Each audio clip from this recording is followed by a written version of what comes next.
I am still like I just don't know what's going on with this.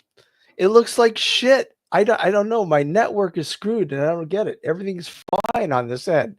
And yet when you look on YouTube, I don't know, guys, it looks like shit to me. Does it? Let's have a look. Let's fast forward it to where it comes on. No, it doesn't look too bad. Okay, maybe it's just me then.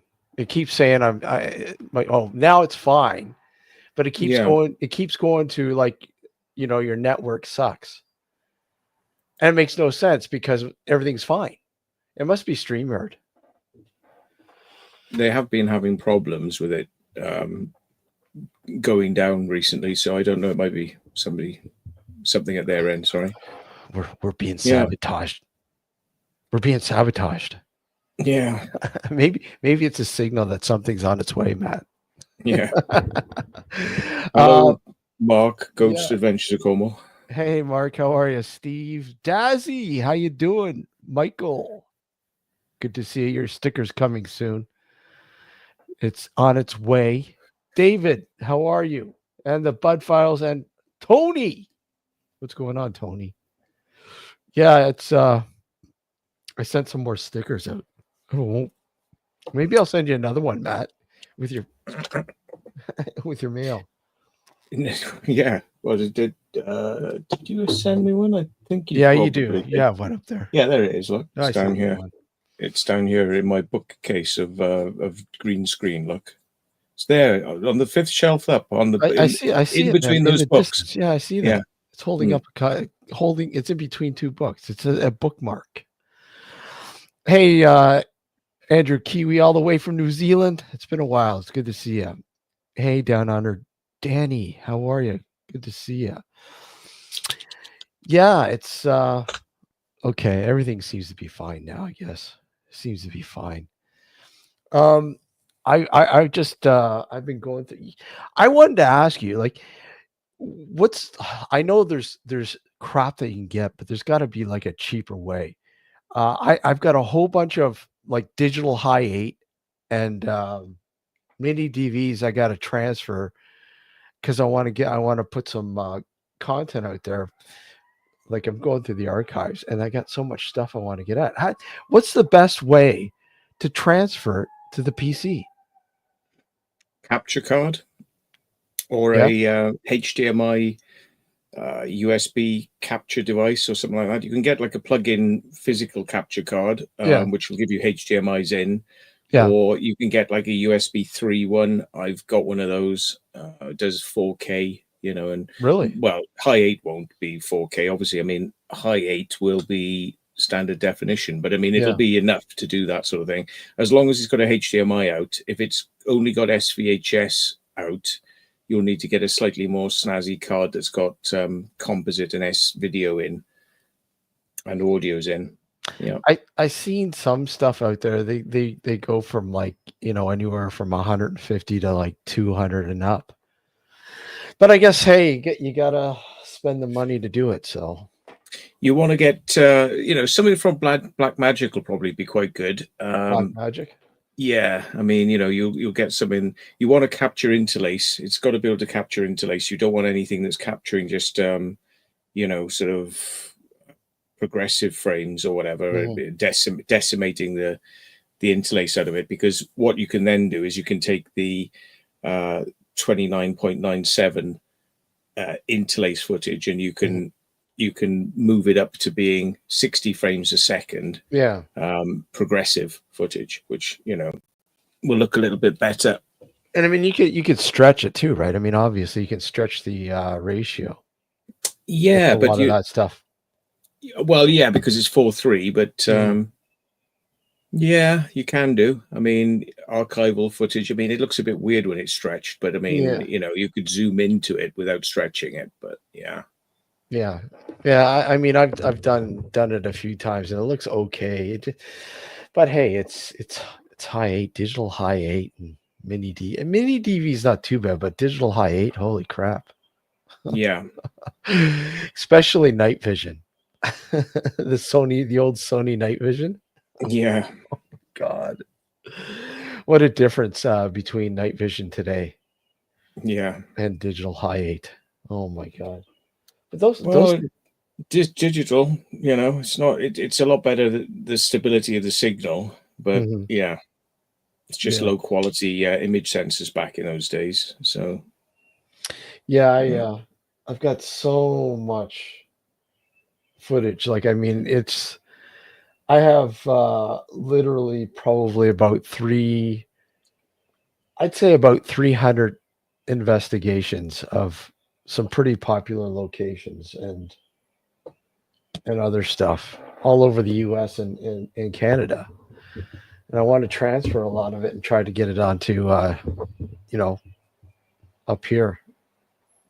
it was a hair. I don't know where that came from. Hair in my beer. Yeah, because I don't have any hair, so where did that come from? Who do you blame, right? Mm, Yeah, night vision on Matt's Pocket 3. Yeah, they're great. yeah, Wait, it's it low. doesn't have night vision. It's It's low, good. low. Yeah, it's good in low light. I Yeah, fucking love that thing, man. I love that thing. It's I mean, you weren't kidding how good it reacts to low light. it's very good. Yeah, I mean, you can literally put on just the tiniest amount of light and sort of be wandering around, and sort of people would hardly notice. Not a torchlight that would give you away, just a torchlight that would just see a couple of like a foot in front of you, like Yeah. just tiny little light, and that's enough to kind of work with, really, without being seen. But it isn't true night vision, as No. in it's not infrared. Mm.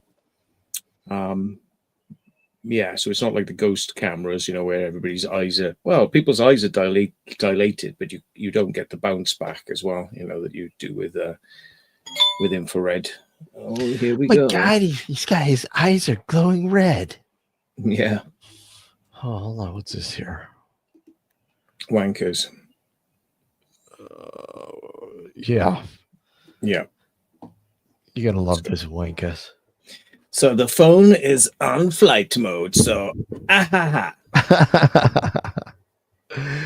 So, what have you been up to? You've been any explorers? I shouldn't say that because you're always exploring. Yeah, well, we're going out tomorrow. We're going to do Yeah, some explores tomorrow. So, yeah. So I shouldn't be on you too late because of that. But you're heading. What is it? Quite a far drive. Where are you going? oh, it always end up being a far drive. Yeah, I mean, it's probably going to be about 3 hours to get there, and Wow. then exploring around, and then 3 hours to get back. Yeah. So yeah.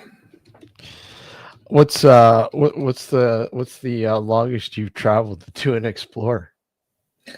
Well, oh God, I mean, I've been out for days on explores. So like I have a couple of hours sleep, and well, I think we've gone for like 48 hours on exploring in the Yeah. past. Like no sleep, just going straight through. That's probably the most that I've done. Driving wise, I suppose, drive all the way to Scotland, like 11 hours drive, was it, something like Jeez, that? 11 hours. Holy crap. Yeah, to get up there, Wow. and then 11 hours. mm, That is quite the distance. I mean, I shouldn't say. I mean, I've driven.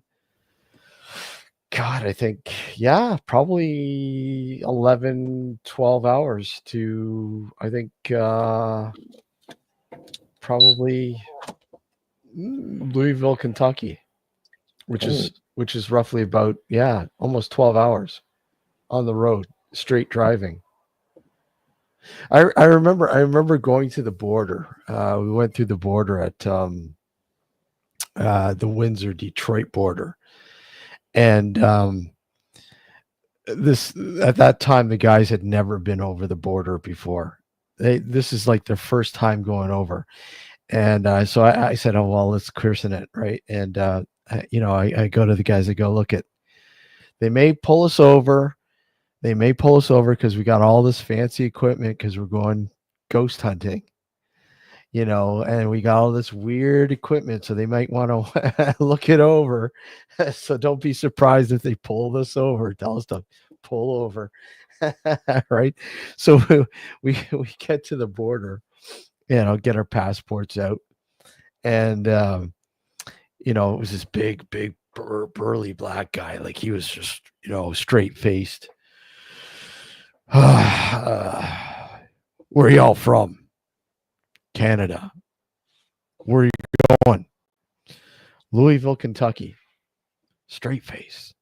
Yeah. What are you doing there? Ghost hunting. He double takes. He's like, what? Ghost hunting. mm, Where are you ghost hunting? Louisville, Kentucky. Where? Waverly Hills Sanitarium. You're going down there on a long weekend? You make money for this? No, no money. We're just going down and investigating it. You're going down on a long weekend to look for ghosts. Well, I wouldn't say we're looking for ghosts, but you want to put it that way. And he's like right into it, and the guys are like, "Oh, thank God, this guy, it's not as bad as we thought it'd be, right?" But mm. well, yeah, okay, well, go on, have fun, you know. But I always find it hilarious when you cross the border because they're so stone faced, and when you say that to them, they get so intrigued by it. They want to know more, right? Well, yeah. Like I've heard some hokey ass excuses from people coming into create genocide before, but never go. Yeah, exactly. Oh man. It's intriguing, man. I mean, it would be a little harder now, obviously, with how shit is going down on the border, but I mean, they'd be a little bit more stricter. They have been. In fact, I know people who have been detained down there, which is kind of fucked up. But I mean, for the most part, it's hasn't gotten that bad. It's still though. You never know, man. I mean, I know people have gone down to NASCAR and literally, if they see a Canadian license plate, they trash the fucking cars. It's hey Dave, how are you? It's crazy. Adrian, how are you? You know, Who trashes the cars? yeah, it's just Locals? yeah, locals. Some of the people down there are mega hats, total mega hats, and they just Yeah, but don't. yeah, but Canada's cool as long as it's over the border and away, surely. Absolutely. You know what, Matt? It used to be like that, but now there has been a lot of problems.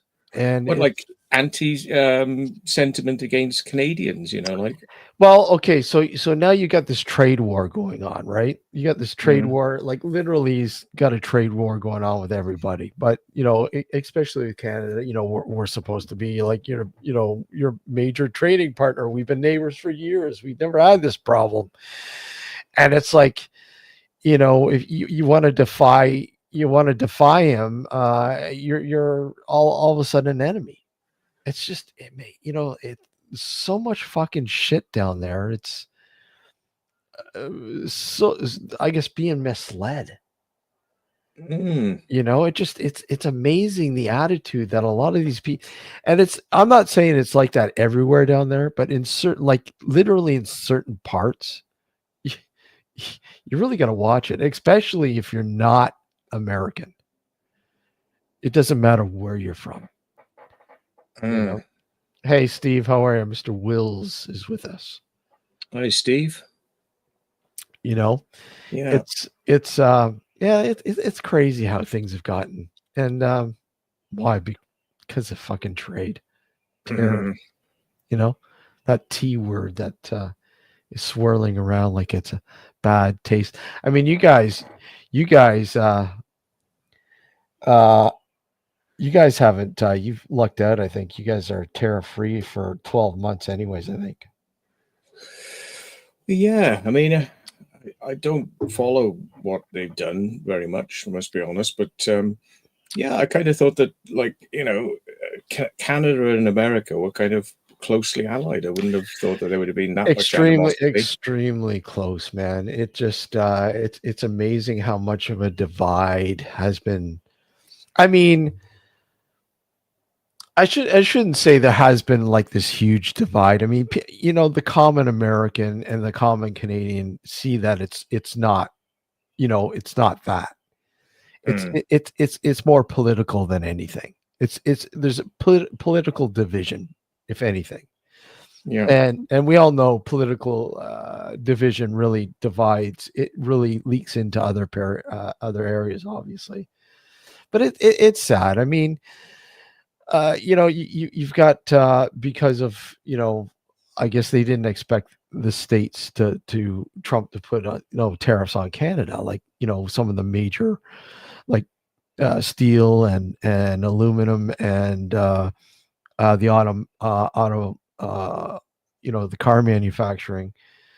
And it's no, we're not going to get into politics, Ryan. Hi, by the way. I'm not going to get into politics. I'm just saying. It's crazy how things have gotten. Yeah. Right. Well. Mm. There's how many Americans don't pay their way? What, coming over the border? You don't have to pay. It's free. Mm. Oh well. Anyways, so you know, I like I said, been diving through all these because the paranormal group that I formed, it's turning 20 this year in September. So I've been going through all the archives, and I want to like sort of start throwing some presentations up here on YouTube of some of the old footage and stuff like that. So actually, I have one coming. It's already finished. I'll probably put it up, probably premiere it tomorrow sometime. And quite literally, it's a lot of raw footage. But I mean, it's interesting to see how things have changed with how people investigate the paranormal and how. Hey, Gareth, how are you? You know, and also how people have investigated things over the past 20 years. It's quite different. It's very Mm. different. You know, now I think more people. It's like urbexing. It's like people now. It's like you have your influencers, right, Matt? You've got your people that influence. They throw their stuff up there on YouTube, and that's it, right? I mean, you have a lot of urbexers that don't throw anything up, right? Yeah. They just hey, look at they might take some photos or whatever else, right? But I mean, it's like that. The same thing with the paranormal, same thing, right? I mean, there are Mm. people, you have your paranormal influencers, and Well, yeah, it's a lot easier to sort of go and do something than try and film it. But yeah, I mean, I don't find it a problem to actually film, especially with the Pocket 3. It's so small. But yeah, there's a lot of people who go and do these things and take the occasional photo, mhm. and there's some people who don't take any photos at all. But I know that a lot of people I speak to say, "Oh, I've been doing this for 15 years. I wish I'd been filming. I wish I'd actually like tried to film some of the things I've done over the years." And then they think that they want to go back to these places now and actually start filming them because they should have filmed them and hadn't done. But You know what? I'm the same way. I'm the same way. Like I really really wish, like, I mean, I have filmed continuously. That's why I have so much footage. I've got like briefcases upon briefcases of everything from high 8 to mini DV to you name it, DVR and so on and so on. But I wish there was a perfect way of filming back in the day. I mean, something like, with the Pocket Threes, and that would have been so great. you know Hey, Susan, yeah, how are you? Good to see you. I it just and now everything, this is just so archaic, having to transfer it into like a digital, well, it's another digital format, so to speak, right? I mean, another way you could do it, I did this myself, is get a DVD recorder, plug the camera into the DVD recorder, record it onto DVD-Rs, and then transfer that into the computer, because you'd get DVD to MPEG file converters, which will take the VOB files and Mhm. convert them back into the streams. It doesn't convert them; it just demultiplexes them into the constituent audio and video streams, which you can then put into some software. So they're usually quite good quality DVD recorders as well, because Mhm. they have like little things in there that clean it up a bit.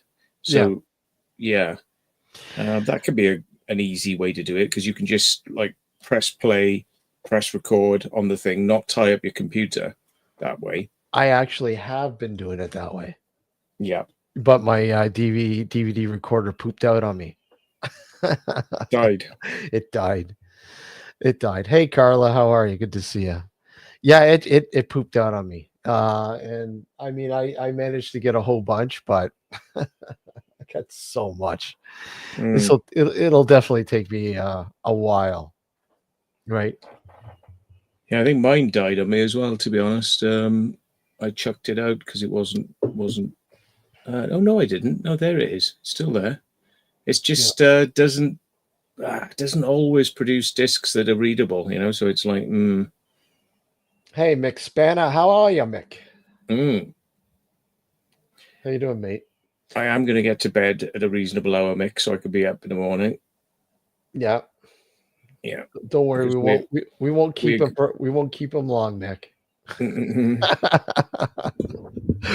uh, yeah, I know. I had it set up where yeah I'd have, but then I didn't have a mini DV camera. I had to go out and buy a cheap ass mini DV camera because the one I had pooped out. yeah, So I mean, especially when you use it so much, the one I had was God. It was like God. It was 20 years old.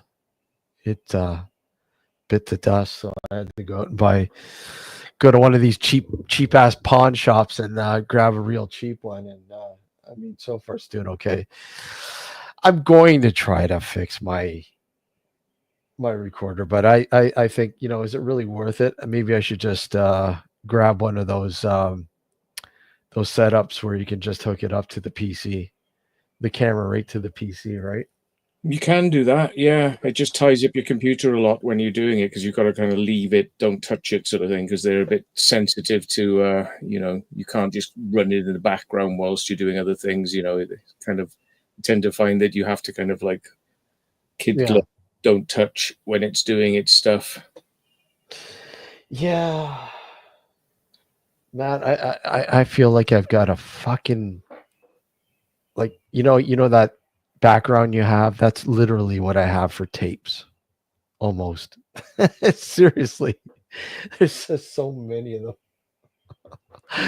Oh, Yeah, I got hundreds of DV tapes, most of which I transferred to DVD, yeah, but I don't know whether they'll play back in now. But yeah, and that's another problem. Some of the ones that I burnt on DVR, they don't even play anymore. yeah, They're all they've had it. Hey Laura, how are you? They've had it, just pooped right out. Pooped right out. I will put this out there if anybody wants to join us. By all means, that's fine. yeah. I've got a hell of a lot of footage myself. Actually, I've been thinking about going through some of it and just throwing it up there. But it's kind of like will be out of context a lot of it. If I just put it up. So I'm thinking like, do I just put it up there as is without much explanation, or do I have to actually kind of you know bookend it with well, this is what this is about, kind of explain to people so that they get the gist of it. Yeah, I mean, I was thinking that too, and then I go, do I really want to spend the time and edit it and like you said, bookcase it? I just literally gave a short explanation in the beginning, and the first one that I'm releasing is just the raw footage. It was actually covered by a news channel. A news channel covered this investigation, and I actually got footage of it on here somewhere, and quite literally, this is just the background, our actual footage, and not the news team's footage that covered the investigation. And quite literally, it was probably for what 5 minute play with the news for Halloween. About this crazy. Hold on, let's see. And what sucks is the footage I have just absolutely is horrendous because I had a hard time trying to find where is it? I had a hard time finding somebody who I shouldn't say that taped taped taped the actual news, recorded it. I mean, we did have PVRs back then, but hold on, where is it? Let's see.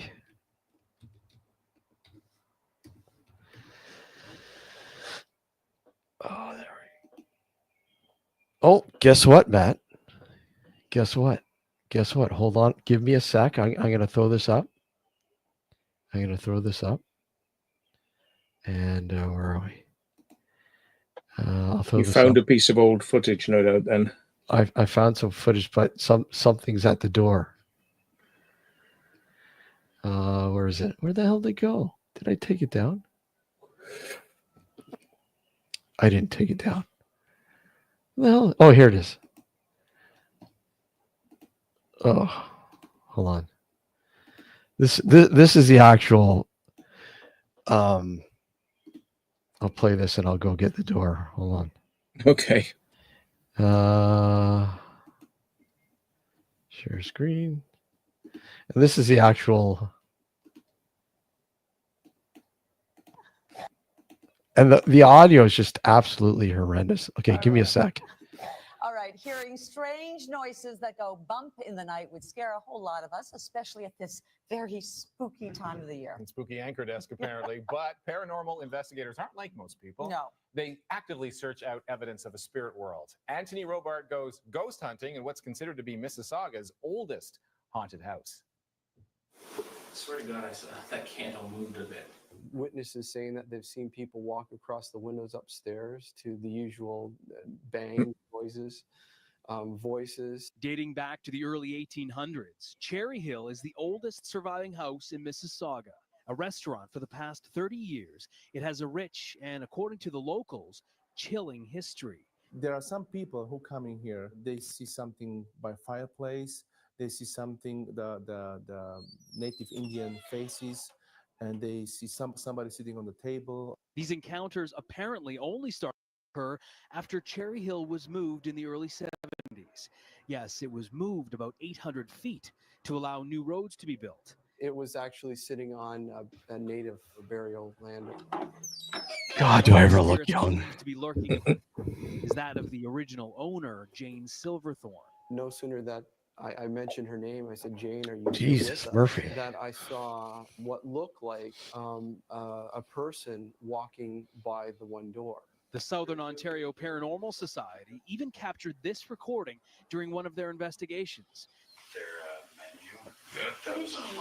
Difficult to understand what was said, but listen for the female-sounding voice. There were no females in the room at the time. Would she, or perhaps someone else, make an appearance this night? Infrared cameras, EMF and temperature gauges, as well as electronic voice phenomenon recorders that pick up voices and other sounds that aren't audible at the time. I got a really heavy sense there's somebody right beside me. In all honesty, I actually feel a chill right here. Investigators say a localized sudden drop in temperature could mean the presence of a ghost.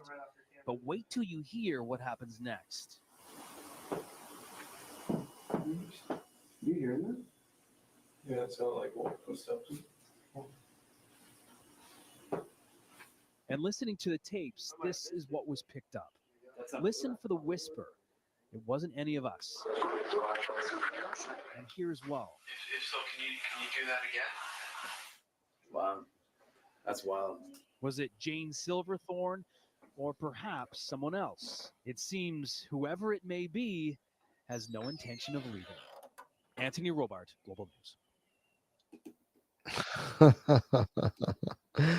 They knew how to look scary with those bonnet hats on back in the day, didn't they? I mean, Christ. Oh man, now this is weird. Now the audio is only coming out one. That's weird. How that caused that? Out of one ear. Yeah. Hold on a sec. That is really weird. You're still coming out stereo to me, so. Yeah, no, it's just coming out weird this way. Mm. Yeah, that's weird. How do I sound? It's Jane. You called Jane again, so that's what it is. Yeah. Spirit of Jane. Spirit of Jane. That's really weird. That is just odd. I've never had that happen before. She's following you. Oh my God. That's a bit big. Well, I guess they wanted to make sure it was well protected. Yeah. I think it's going to be a tiny little thing about that big inside from the last one. I'll open it later and I'll send you some pictures. Yeah, just send a small one inside. You know, don't send it in a big box. It would Yeah, cost yeah. a fortune. Yeah. Thank you, by the way. Anytime, buddy. He's like, what Any- are they on about? Yeah, anytime. Yeah, and tell me how much it costs as well, because I'll sort you out. Yeah. No problem. No problem. This is Drive Me Nuts, Matt. Hold on.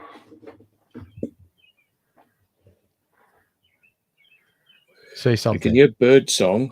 Oh, there we go. You can hear bird song outside your house. Yeah, you can hear the birds. That's weird. Why that's absolutely crazy. Oh, you know why? No, I'm checking my sound. Nope. your soundboard. Yeah. That is It's weird, how after you played the video, it kind of went to mono. Maybe if you play another video, it'll kick it back. I don't know. Maybe let's try. Let's see.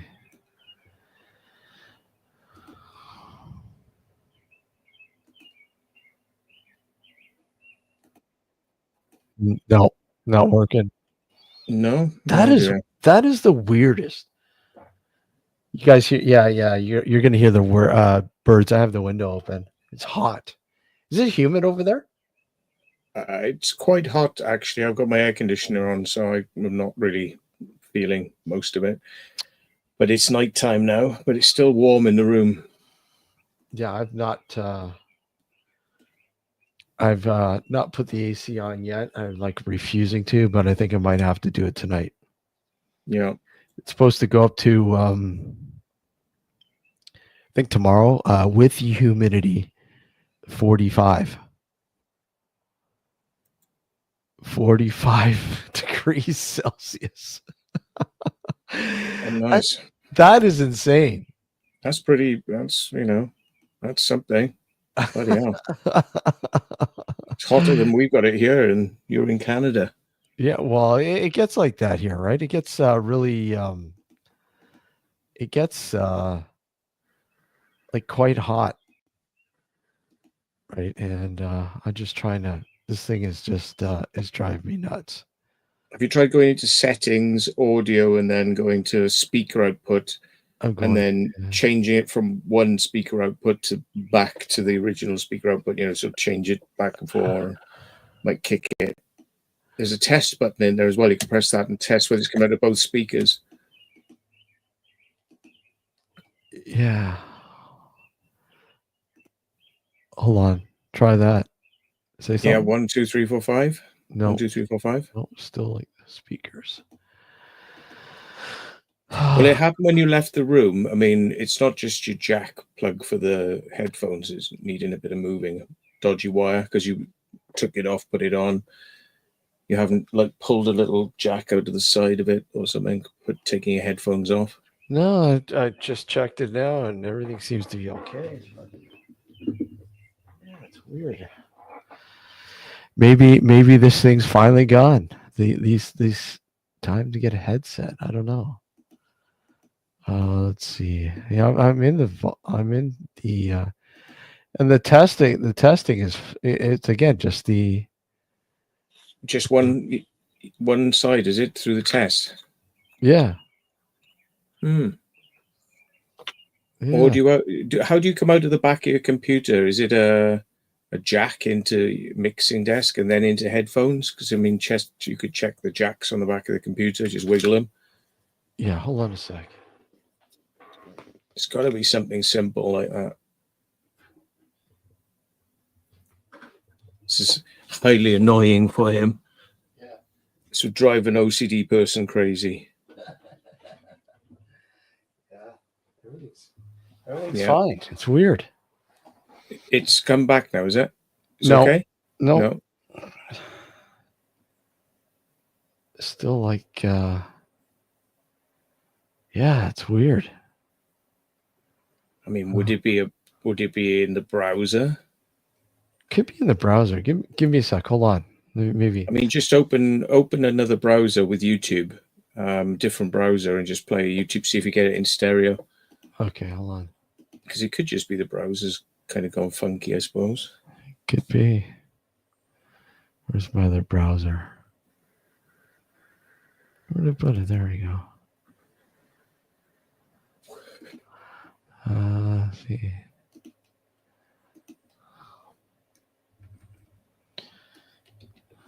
Okay.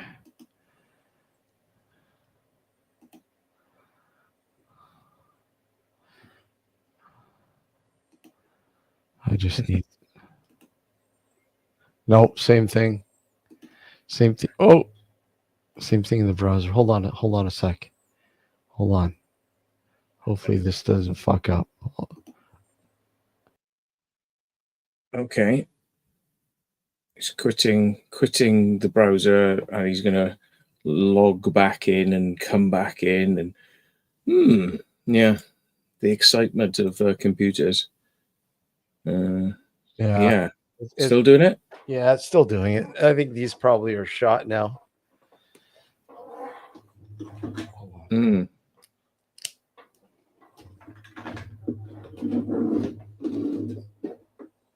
I mean, it's not impossible for sound cards to go a bit weird. I mean, the only other thing in the control panel would be to go to sound, the actual sound thing, and then look at the playback. Look at the playback thing for your speakers. Double click it and just make sure that the levels, the balance is in the middle. Make sure it hasn't like gone balance all the way to one side. Don't know why it would, but it might. Let's see.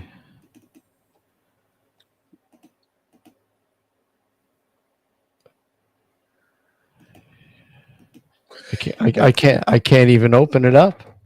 That's weird. The control panel won't open. Oh. No, that section. Yeah. Yeah. This is what I do. Okay.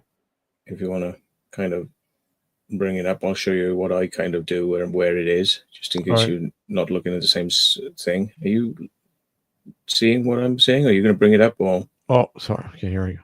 Because you want to see what I'm seeing. So I'd go to control panel, down to sound. Yeah.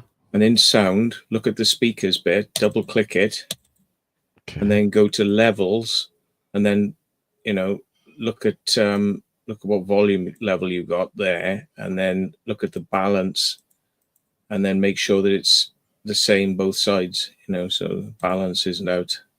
Okay, so control panel.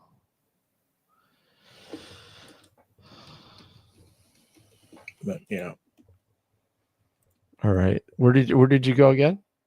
So control panel sound, and then look at the one that you've got as the sound output. Oh, okay, hold on. No, wrong. You're probably like speakers or digital output, depending on which you're using. Hold on, where'd it go? It took off on me. Sound. Try, say something. 1, 2, 3, 4, 5. Gone.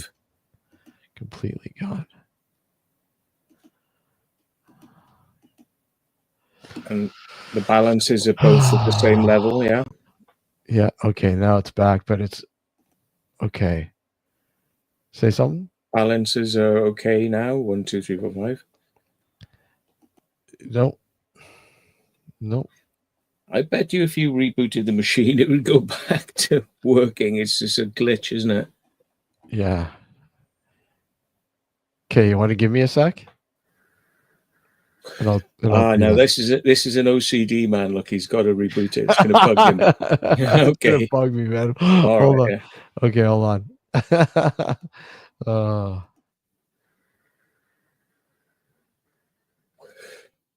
Oh, he didn't kick himself off, look, before he rebooted the machine. He just pressed reboot whilst he's still in the stream. That's good. Yeah. So he's literally frozen himself now on screen, and he will disappear after so long. I think it'll kick him out when it realizes he's not there anymore. But yeah, interesting. So So hello, David Armitage. Admit audacity. My mum is 80. I'm going to look for snacks. Wish me luck. Frozen in time. 160 Charlie Tango. You're in Baglan Bay near Swansea. Oh yeah, Baglan. Yes. Know Swansea a little bit. Been there enough times over the years. Yeah. Yeah, Steve Will says, is that Young Man of the Year award winner, but Mr. Steve with his with no goatee. Yeah, Rawside Paranormal says babyface Steve. Yeah. Oh, and it was 27 degrees today in Wales. I have no idea what it was today because I stayed in and avoided the heat.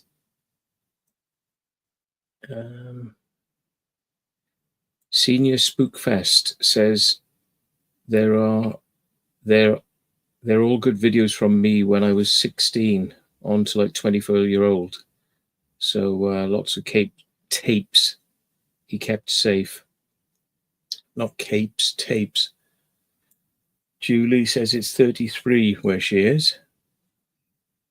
And Admit says, I love Matt. Wow, goodness. Yeah.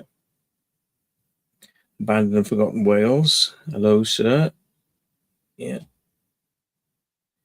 Yeah. Senior Spookfest says he has to throw out hundreds of hours of old Hi8 tapes. I'd hang on to them if I were you, because if you've transferred them onto DVD, you may find those DVDs don't play back. It's everything takes up a lot of space. That's the trouble, isn't it? But at least they're not VHSs, because they take up a lot of space. That's one good thing about Hi8 and DV, is it's a fraction of the size. Only 1 hour, not 3 hours like you get on a VHS, but still you get 3 mini DVs for the fraction of the size of a VHS cassette, so that's not so bad.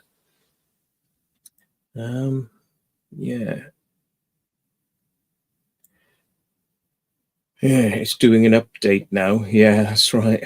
Sweaty nuts at work today, says Steve Wells. Yeah, I can bet. Bloody hell. VHS used to have long play and short play. Yeah, but the long play was much lower quality, a lot more jumpy. Yeah, not quite as good quality. But then that's it. It's running at half the speed. You're going to get sort of half the quality, really. Yeah, I never really used to use long play because I just found it a bit of a false economy. It was always a lot harder to play back. Remember Betamax? Yes, I had a Betamax, and they lived on in the United States long after they disappeared in the UK. And they used to, 20 years later, people were still using Betamax in the States, but I think it's long gone now, though. Yeah. Betamax. Yeah, I used to like Betamax, but I mean, it was a bastard if you got a chewed cassette. It was a lot harder to get it out. Commodore 64. Yeah. I think you mean Commodore with 2 M's and O. Commodore. Yeah. And Spectrums, yeah. Didn't like Spectrums. Clunky graphics. Not really a fan. Yeah. I used to long play for CCTV back in the late 90s. Yeah. Yeah. Sinclair C5. Oh my God. Yeah. What a bloody load of old trash they were. Absolute rubbish.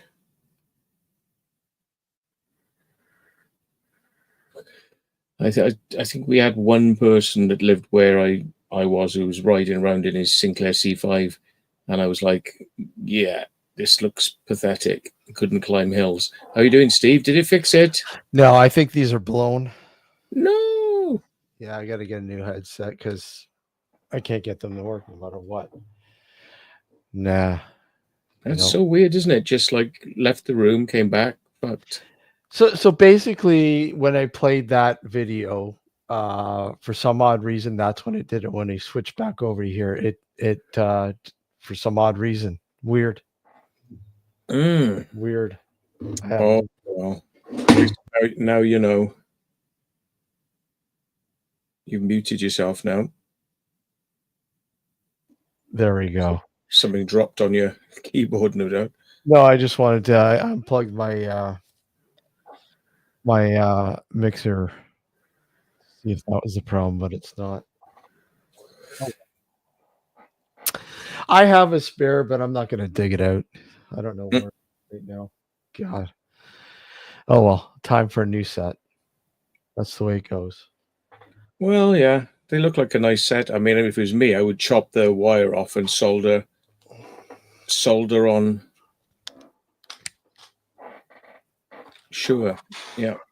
I mean, they're a good brand. Yeah. But yeah. They usually either go around about there or down at the actual jack where the jack goes in. So I mean, I would solder a new jack on, but they're very funny. Some of the cables in there, they're very like almost like a fiber.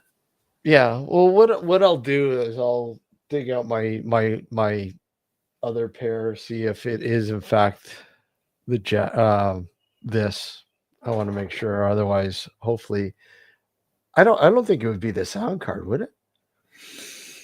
Well, things can die, but the most likely candidate is the wires on the headphones because they're always getting moved around. It's the most likely thing, I think. Yeah. Adam, how are you, sir? Yeah, how are you? I appreciate it. Sitting here on a Friday, enjoying the show and feeling good. So I decided to give it another go. I've been working on the equipment and the camera and got the headphones finally working. And glad you got yours working. Mine aren't working. Amazon special. Works every time, I think. Yeah, I might have to get it in Amazon special. Matt, this is Adam. Adam, that's Matt, the secret vault. If you don't know, hello, the Adam. Secret vault. Hey, Matt. I think I started following your show there from Steve. Watching you on here, so glad to meet you live and in person. And I'm kind of new to this, and I'm working on some of the technological aspects of doing the StreamYard. I've been trying to get out of Adam the secrets of that UFO happening. And what do you know which one I'm talking about, Adam? The major UFO.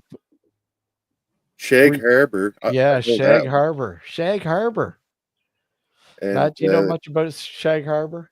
I've got something flying around me. Yes, I do. I remember reading about it. I mean, I've read about it in various books. It's one of the classics that's always brought back up. But yeah, I will be going out there and visiting there in July to Shag Harbor. Awesome, cool. I don't know if I'll see much, but stopping in there, and I'll probably try to sneak onto Oak Island. Oh, it's around there, is it? Where the Oak Island is? Well, it's Shag Harbor's down a bit further, but we're close to it. We're going to be staying close to Oak Island, not far. I mean, it's not far out of Halifax, is it, Adam? You can get there in probably about an hour on a good day if you're not beating traffic. I've driven from here, and I was there within maybe an hour and 40 minutes from where I'm at. You're like on the what is it, the northwest area of Nova Scotia? I'm out in Garden of Eden, Nova Scotia, so I'm kind of in the middle. Oh, in the middle, up towards the east, and yeah, it's You'll see a lot of the history there, especially if you look at some of the street names in the little town, and they've really embraced that atmosphere of giving you some signs to follow and the local Well, atmosphere. even the local the pub where they go in and eat all the time and have a few beers, right? There's definitely something to it. My best guess is something landed there. Sure, the Navy might have went and got it, but something else came to shore that night. What do you think the Navy would do with it?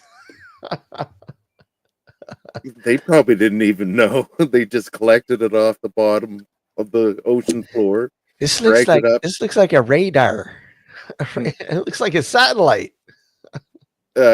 Yes, and if you look at the naval records, the Navy went from Shag Harbor, and there's another harbor about 30 kilometers up from there, ocean-wise, Yeah. that the Navy stopped in there for about 4 days, and it was the only harbor that had a dry dock that could Yeah. dip into the water to take something out. What did they take out? What do you Yes, what do you think, Shag? What do you think happened at Shag Harbor? Do you think exactly what they're saying happened, or do you think something else happened? It didn't come from here. No place on earth had that technology, and my best recollection is they took the craft up, but the craft was empty. Mm-hmm. So there's some lore down there if you talk to the right people, and there was not bodies recovered, but some interesting facts. I've talked to Don Ledger about it. Do you know Don Ledger? Not a clue, sir. Don Ledger is one of the people that was there when it happened, and he's written a couple books on it. And he was basically saying that, from what I recall, whatever landed there or crashed there, there's absolutely no way that they were going to ever tell you or show you what it was. And that's par for the course, right, Matt? I mean, you've had a lot of famous things over there. And I'm sure it's probably the same kind of scenario, right? Where you definitely they're not going to tell you anything. What would they'd tell you? It's just like, Roswell, same shit, right? I mean, weather balloons. De facto, they'll never tell you what it is. I mean, No. They always kind of defer to, maybe it's rational this, rational that, explain away. But yeah, there was an aircraft involved, which somebody saw something out of an aircraft whilst flying on a parallel course to it, apparently, and yeah. Yeah. And then it went into the water. People said it went in. The government sent out divers to go in, but there was nothing found, or according to them. So they thought it was an aircraft had crashed initially. It was reported as an aircraft crash. That's what most people said, but then it's kind of other people have said, well, it was making an unusual sound. Well, you were out, and you guys went to Roswell, right? You were out there, right? Area 51. Area 51. I haven't been to Roswell though. No. Oh, sorry, Area 51. I meant. Yeah. Yeah, it's like so many of those classic sort of experiences, that sightings and so on and so on. It just and I mean, now I don't even know what to believe anymore, Matt. I really don't. Yeah, they're talking about transparency and full disclosure. They're never going to fully disclose shit, no matter what. They're still going to, keep things, from from basically getting out there in a manner where, well, we're not going to tell people exact details, right? Well, I think one day they might be forced into disclosure. I mean, they've been a lot more open about it recently, saying, yes, these are unknown things we can't explain, and so it's definitely on the cards that something's coming forwards. I mean, we're in a lot better position now than I think we ever have been with disclosure. So, yeah, I'm hopeful. Holy, there's a blast from the past. Hello, Matt. Hello. Matthew. How How are you doing? Yeah, Not too bad. You're good. How are you doing, Steve? I'm good, Tony. How about you? How about Adam? I'm fine, mate. Good to meet you, Tony. And you as well, mate. I thought I'd pop in for 10 minutes, say hello. Oh yeah, Long absolutely. time. No problem. No problem. Yeah. I don't know what do you think, Matt? What do you think is probably the most I don't know, accurate sort of I don't want to say story, but accurate sort of experience that has come out into the out from the woodwork about an experience people have had, like in terms of UFOs that might be from another planet. Well, I think there's the 1950s flap over Washington, where Yeah. there were loads of lights in the sky. They were shot at, so the military obviously didn't know what they were. They shot at them, didn't manage to bring anything down, but searchlights, there's classic photos of that. So, I mean, a mass sighting where lots of the public would have been looking at these things. And then you've got Phoenix, which is another big case where that was crazy. Loads of people were seeing a triangular shaped object, pass slowly overhead, massive, Death Star kind of proportions of the size of this thing. And you've had things like Roswell, where a lot of information has come forward to say that there was more there than was talked about, and now we have people coming forward who work in high positions who say, yes, we've got the craft and we've been inside them, and they're not kind of like the sort of people that would make that story up because they're working currently for the government and they haven't been sanctioned for saying these things. They've actually been cleared to actually say it. What do you think about the whole Point Pleasant Mothman scenario? I mean, what are your thoughts about that? Well, it's interesting that it might have been a kind of a portent to warn people about the bridge disaster that was going to happen. But it's almost like the spirit of death, if you in a sense, kind of like coming along and warning people about what's going to happen. I mean, and not only that, about you got people like John Keel who came forward and wrote his book, and the whole Men in Black scenario. I mean, literally, I mean that's the original Men in Black scenario, is it not? Like, I mean, that's just absolutely crazy. Yeah. Is there really that sort of are they governmental, or are they working for some nefarious, not from this? Are they our keepers? They're a lot of people seem to think that, hey, we were created by an intelligent civilization from another planet, and literally they control our fate. I mean, who are these Men in Black? And UFOs do seem to turn up a lot at natural disasters. It's almost like as if they're spying on the events. So maybe they're time travelers and they know when these events are going to take place, these dodgy events, and they come back to have a look. Oh, let's face it. I mean, time travelers. I mean, it's quite possible that, hey, we're coming back to sort of, hey, let's warn them. But we can't interfere. We're not allowed to interfere, but we can sort of give them a warning. Yeah. You know? Definitely. I don't know. What do you think, Adam? What are your thoughts about that?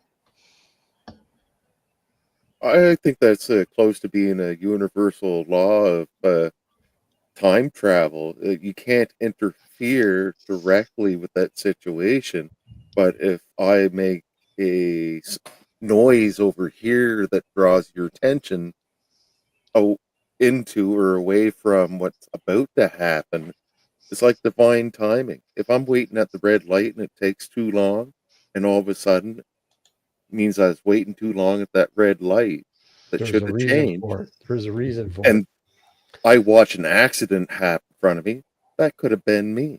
it. Mhm. How did that happen? Technology? I don't think so. It AI has not been around that long. Divine We know. timing. I like that. I like that terminology. Divine timing. And it's energy. So I can send out energy now that may find somebody in the future that stops them from doing something that I would have done and changed their outcome and their path of fate. I've spoken to people who've had precognitive events that something bad is going to happen, and then things have happened on the road. You know, like a tree has come down in front of somebody. He had a dream the night before about that thing happening, and he knew to stop his car, and then a big tree, which would have taken his car out, just came down. But he knew instinctively that was the scenario he had in the dream. He had a cold feeling come over him about it, and stopped his car, and then that happened. But there was no sign, visible sign that was going to take place, just a feeling, and then it took place.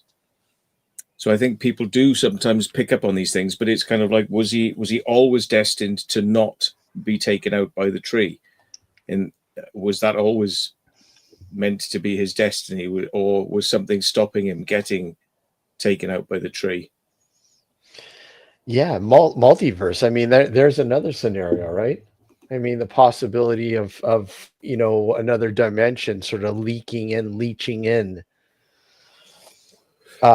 Or they may have the technology to be able, because I mean, let's look at it this way, Matt, for the fourth dimension, right? I mean, we can see and experience 3D, but four dimension, we can't, our brains can't sort of compute that, right? We can't sort of, we can give you sort of an outline description of what it might be, but we just can't understand it, can we?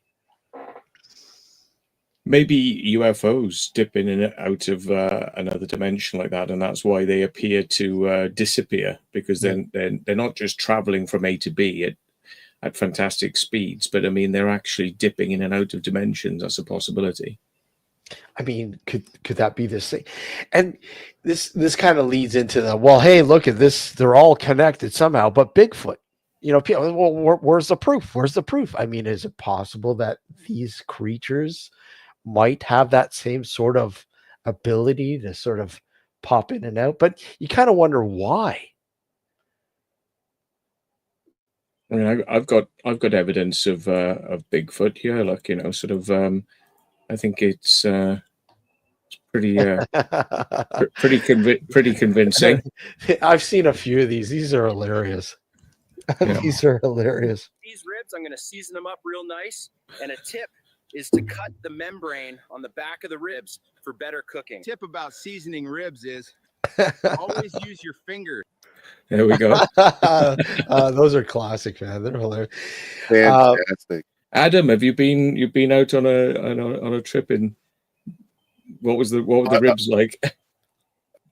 Well, a little overdone and under seasoned, but talking about I got a good story, and I keep looking over at my wall because actually have a certificate for what happened that day. Let's do it. And, Tell us. We want to hear now. So I'm in the country in the desert driving these people, and I have my GPS. It's my GPS I signed for, and I've been using for the last couple of months. Adam, let people know, because you were, where were you? This is one of your station stories, right? I was on tour. You're on tour. Sorry. Yeah. So I'll say in the Middle East, and it was really sandy, Yeah. and it would get up to over 50 Celsius during the day.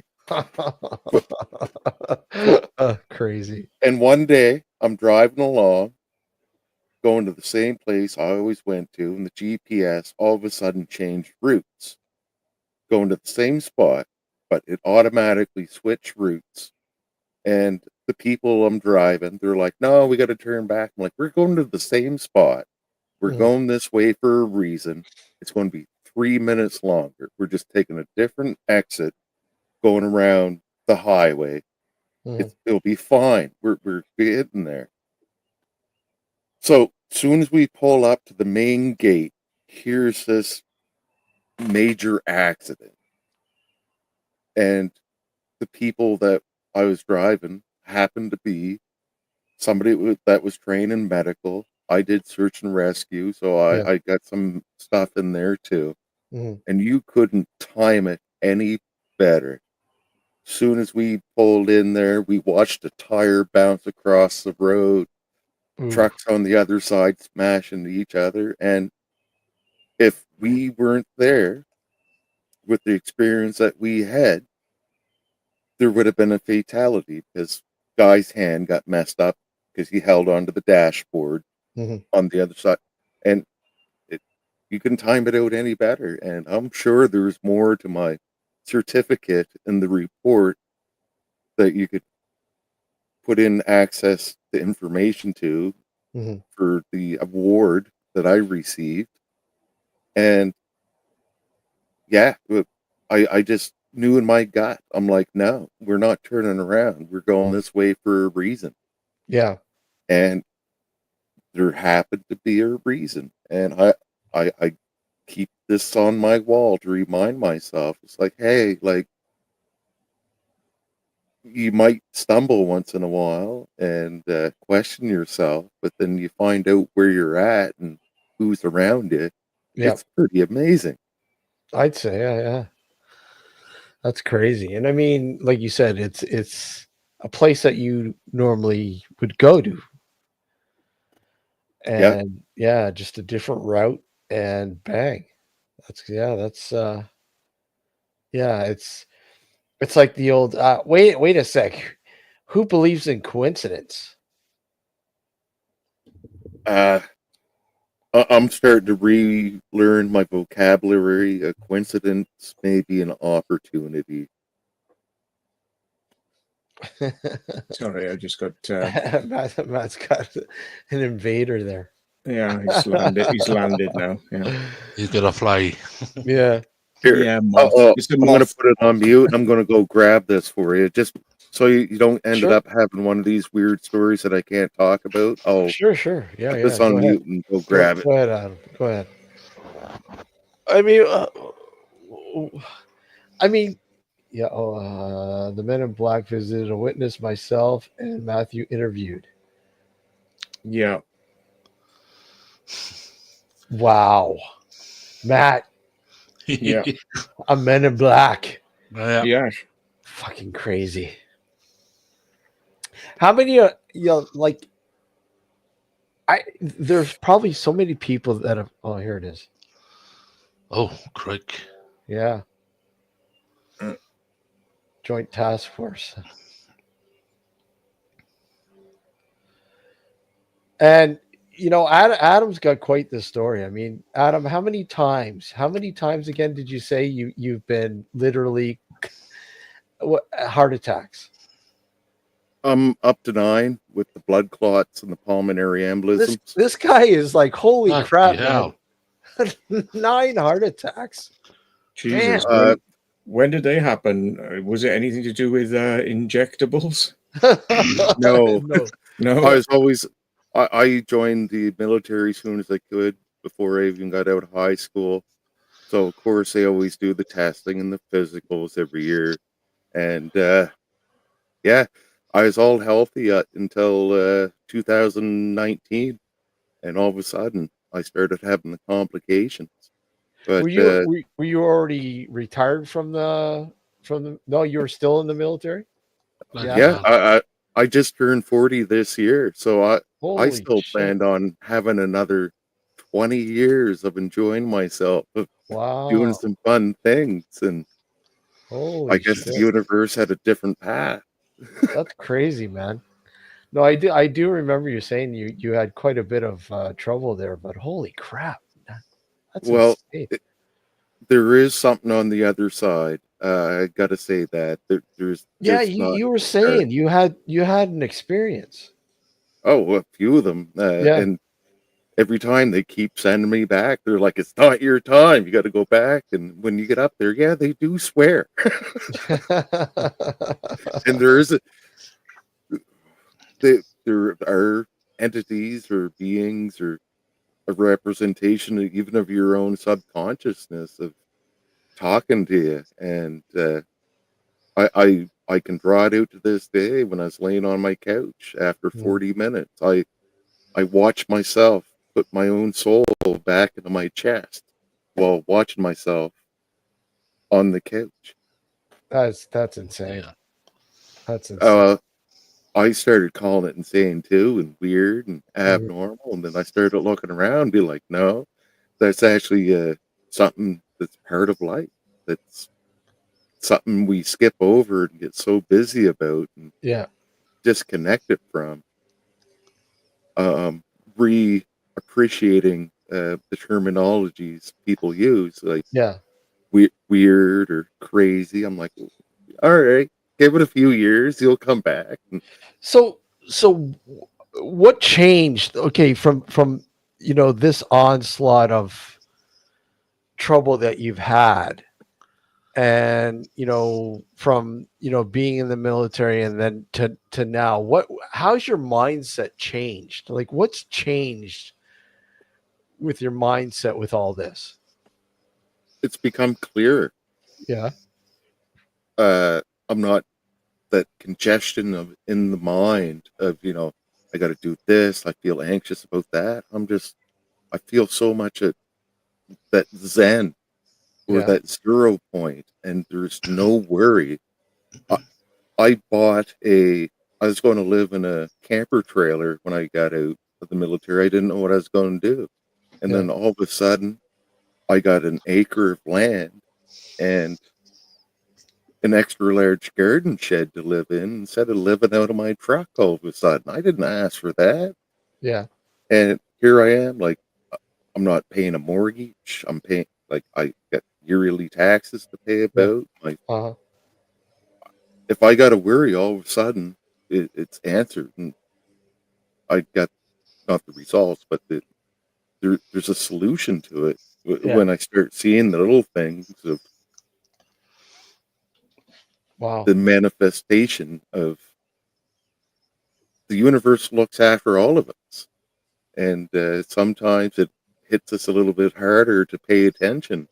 And I got to say, I was ignorant for a long time. Knocked you a few times, right? Yeah. When's this guy? When's this guy gonna wake up?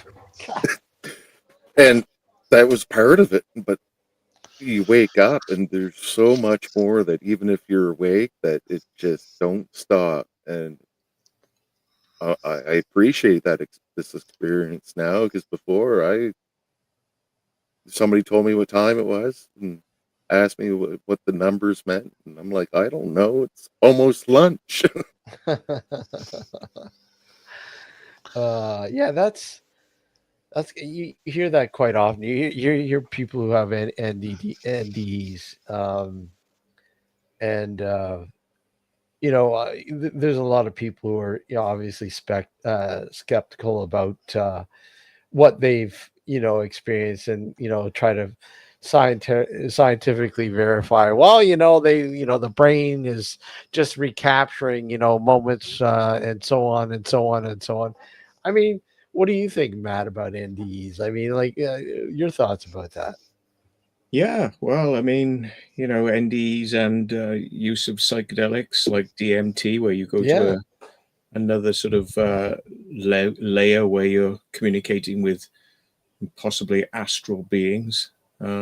Yeah, life carries on. I believe in life after death. I believe in contacting spirits. I've been to many spiritualist churches over the years and had really good contact sessions, so I'm kind of comfortable with that. Yeah. I think, we do carry on, but it's I don't go ramming my views down people's throats, because I think it's just something that you've got to come to terms with yourself, and Yeah. if you want to kind of find out about those things and you're open to looking for answers, you'll find them.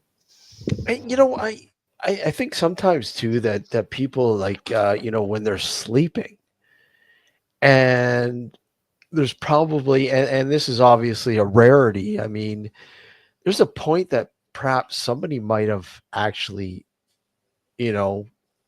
passed away for a split second or whatever, and when they wake up or are conscious again, they do remember sort of something happening, and then all of a sudden this weird sort of, not void, but like that segment that it's almost like if you're watching an old VHS tape, and it's been spliced, and you're watching this movie, and then all of a sudden a bit of fuzz, right? That TV fucking fuzz, and then all of a sudden something comes on.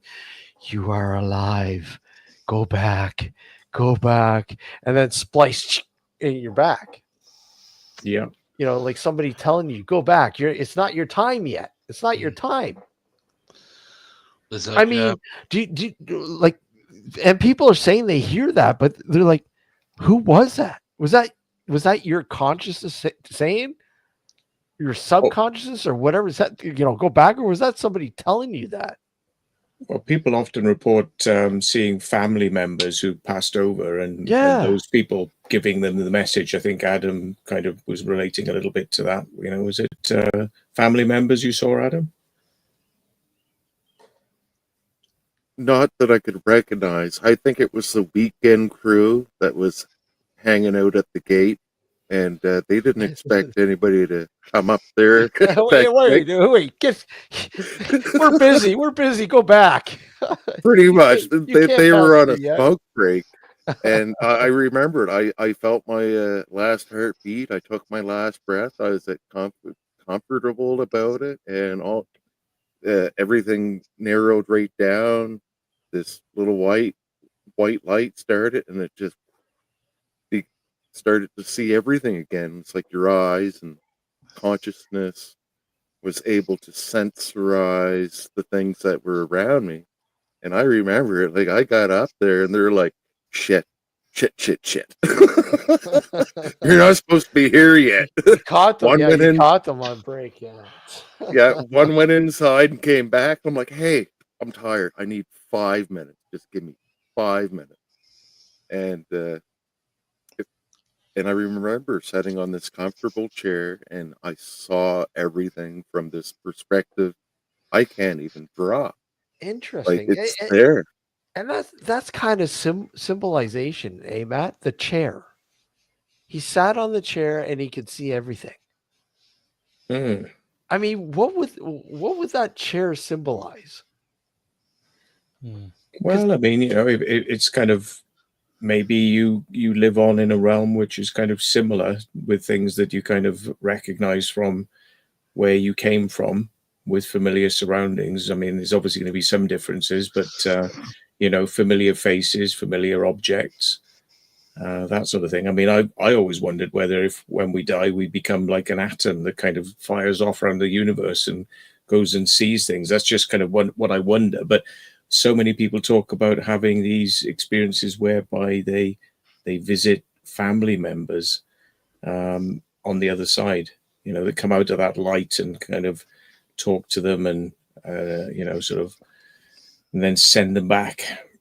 It's a very common thread that you get from people all over the world. And sort of scientists would say, oh, well, that's just your brain sort of playing tricks with you, so you kind of deal with death better. But it's kind of like, well, it's pretty specific, and it's something that people have been experiencing for a very long time throughout history. So No, I got to jump in there. Yeah. Go ahead, because Admit would like to hear you. What did you learn? What did you learn, Adam? Well, what I learned was when I came back from that experience, it was I asked for 5 minutes, and it was almost over an hour. And from the medical standpoint, is when this happens to your body releases these enzymes in your blood. When you go to the hospital and they draw your blood, they're like, yeah, like your body release these enzymes and these proteins. Yes, they know scientifically if you have went beyond that threshold of, yeah, your body was done. Yeah. And I had them walk in and just shake their head. They're just like, how? I'm like, I don't know. I try and think. I try and think of the name. The enzymes when your heart's in trouble, it gives out the enzymes in your blood system. Mhm. I can't think of the name of it now. I was tested for it a couple of years back because I had chest pains years ago. Yeah. What was it, 2018? I was taken to Bridgend Hospital. So I had all these blood tests. 7 hours later, I had another blood test, and it came back clear. Apparently, it's anxiety attacks. I've had I went through a bout of that as well. Like I was in a bad, real dark place for a while. I was having really bad anxiety, and I didn't know about panic attacks. I didn't know what they were. Yeah. And quite literally, I would have them over and over and over, to the point where my brain would literally say, "You're just having a panic attack. That's all it is." And quite literally, my body got used to it, and I didn't. I have never had a panic attack since. I couldn't even tell you what they feel like. I know what they feel like, but it's been so long. It's been like, got over 25 years since I've had a panic attack. But I'll tell you, man, you can get in a dark place, and I commend Adam, obviously, because he served, and probably went through hell. But I mean, like, here's I never served, but I mean, I my mortality would constantly play out during this period. I'd constantly think, like, how much more time do I have to live? Or how am I going to die? Like, my mortality would literally trick my brain into going, okay, high alert. Yeah. And quite literally, it's like, well, you got thin skin and everything bothers you. And that's what it is, really. I mean, everything bothers you because you got thin skin. Yeah. Grow thick skin and shut the fuck up. No, but it's yeah, no, I was in a dark area too. It was it started off like tingling lips, tingling hands, and then in my chest by here started aching, and then as my breathing got a bit tighter, Yeah. and yeah, Federal's from. When I done a second blood test, I forgot the name of the enzymes. But There's a few: troponin, creatine kinase, myoglobin, lactate, some like that. dehydrogenase, LDH. So yeah, it's a long time in that bloody hospital, and it's a long time here. It was summertime, and it was so warm. But yeah, What triggered me? I'll tell you, like, the one thing I did do is I did a lot of research, and I looked into things that would literally place me in that area, and one of the biggest ones that were playing out in my life: smoking, caffeine, carbonated drinks, just everything wreaks havoc on your body. And like literally smoking and caffeine are the two of the biggest proponents that will set off anxiety if you're already in that area and prone to it. It'll kill you, man. It will. And I quit smoking. Fuck, I put 30 pounds on, but thankfully I lost the 30 pounds. But I quit drinking coffee. I quit drinking pop. You name it. I cut all that shit out, and things just really improved. But I'll tell you, man, it's hard for a lot of people smoking. Yeah, Smoking's it's hard to quit I'm smoking. on this now. The last Yeah, one a I had. lot of people quit smoking and suffice it with that. Mm. Yeah. Ah. Smoke the good stuff. Yeah. Yeah. He'll But, smoke the good stuff. And that's probably helping you out too, right? So, I mean, that's the thing. I mean, it's, I've suffered with a lot of panic attacks over the years.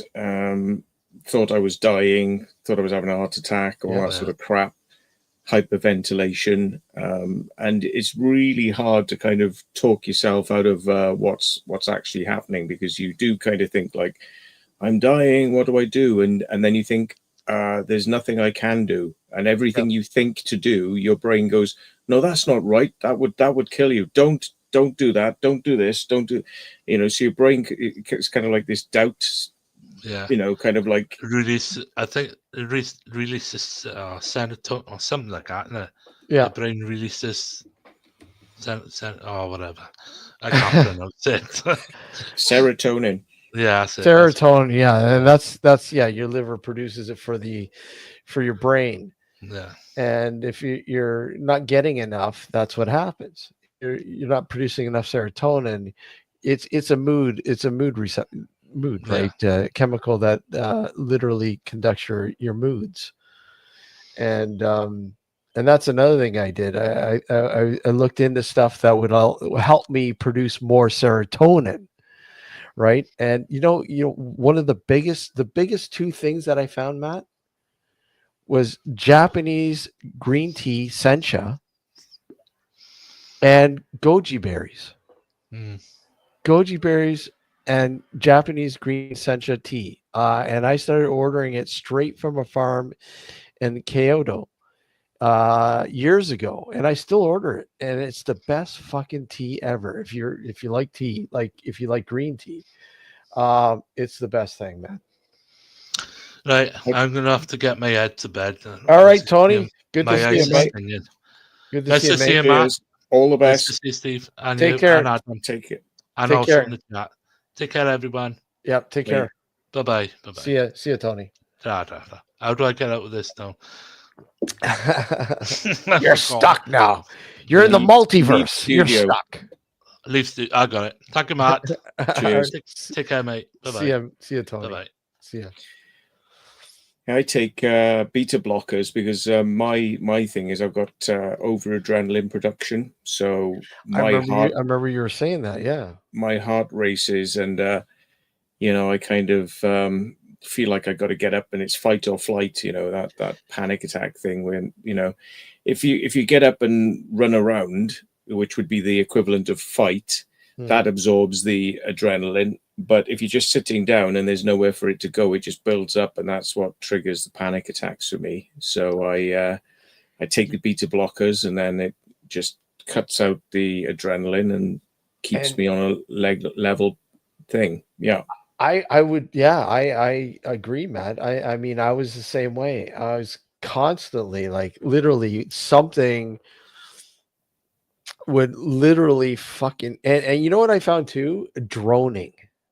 I found that I would literally drone on a particular subject, something, and I remember, you go see the doctor. The doctor says, well, I'm gonna get you to go to a psychiatrist. And I go, what's the fucking point of that? He's just gonna put me on something. I don't want to go on fucking medication if I don't need to, right? And of course, well, I go see this, psychiatrist. And, sure as shit, at the end of the session, he goes, okay, well, I'm going to put you on this new stuff. It just came out. They were using it for heart heart disease or something, but they found that it had really positive effects on people who were having anxiety, and it was what was it called, Paxil. And this is when Paxil first came out, because I said I'm not taking any of that fucking Prozac shit, because you heard horror stories about Prozac. So he goes, "Oh, I'm going to put you on low dose of this shit." And I said, "Okay, fine, whatever. I'll give it a try. I don't care. Just get rid of this shit." And he goes, "It takes about 2 weeks for it to kick in." I said, "Okay, how will I know if when it kicks in?" He goes, "You'll know." All right. So I'm, 2 weeks go by. I'm waiting for this to kick in. And I remember waking up, one morning, and just my head was just so clear right away as soon as I woke up. And it always was. But all of a sudden, the dark, the deep, the droning, uh, the anxiety would creep right in, and things would get so cloudy and fogged up, and just you know and I said, "Okay, well, I'm going to try something that would normally get me to go into that situation." And literally I thought about something that would kickstart that, and all of a sudden it literally felt like, just like flames being doused like that. Oh, I guess it kicked in. I could not think negatively. Mm. Everything was so positive. And that's when I said to myself, I don't like this. Mm. I don't like the fact I've that, done exactly that with yeah, those I don't, SSRIs. yeah, I don't like the fact that something's controlling my mood. I don't like that. I want to be in control. I don't want this to be in control. I took myself right off it. I said, "Fuck this." And they tell you, wean yourself off it. Don't take it, because it can be detrimental. But I said, I don't give a shit. I'm not taking this shit anymore. Right? Yeah, I took it, felt I was like abnormally happy, and I had Yeah. no kind of like no edge, no sarcasm, no sort of like the way I look at the world is a bit sort of, sardonic sometimes. And I'm like, kind of, hey, look at that shit going on, but it's kind of like nothing phased me. It was like there was nothing that could phase me. Somebody could come up and spat in my face, and I'd have been like, okay. And that didn't seem right or normal. That I would just be kind of like, okay, everything's like amazing. Yeah. And I was like, that doesn't feel right. So I pulled myself off them. But they had an instant effect on me, actually. I mean, like, I didn't have to wait 2 weeks. It's like I took them, and like, the next day I was like, They probably put you on a higher dose. mm. This stuff was, he put me on an ultra low dose, and I'm like, whatever. I didn't like the feeling. So, 10-inch pizza asks, Matt, what do you think of the latest crop circles in the UK? Oh, I did see that message. Yeah. Couldn't tell you, to be honest, because I don't look at them anymore. I literally don't look them up. Somebody sent me the very first crop circle that appeared in the season. I can't even remember what it looked like now, to be honest. I did look at it briefly, but I don't follow it now. I kind of keep myself away from it and all the politics, because I don't want to, I'll be tempted to sort of dive in there and Yeah. start telling people things they don't want to hear. So I keep away from it. Yeah. Yeah. What was it? I was watching a YouTube show there. Actually, I think it was our good friend Frank who goes, "Check this guy out. He sounds like David Ferrant." What was his? Hold on, let me see. And the latest live show he did. The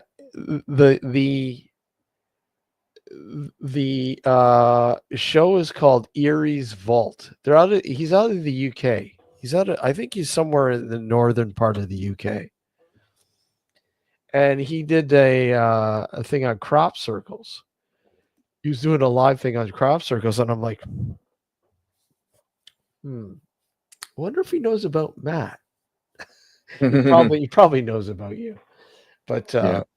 that's the first thing that came to mind. And I was like listening to him go on about, all these different, you know, examples of well-known crop circles that appeared, and the possibility of them being a message from some aliens from another planet, and I'm going.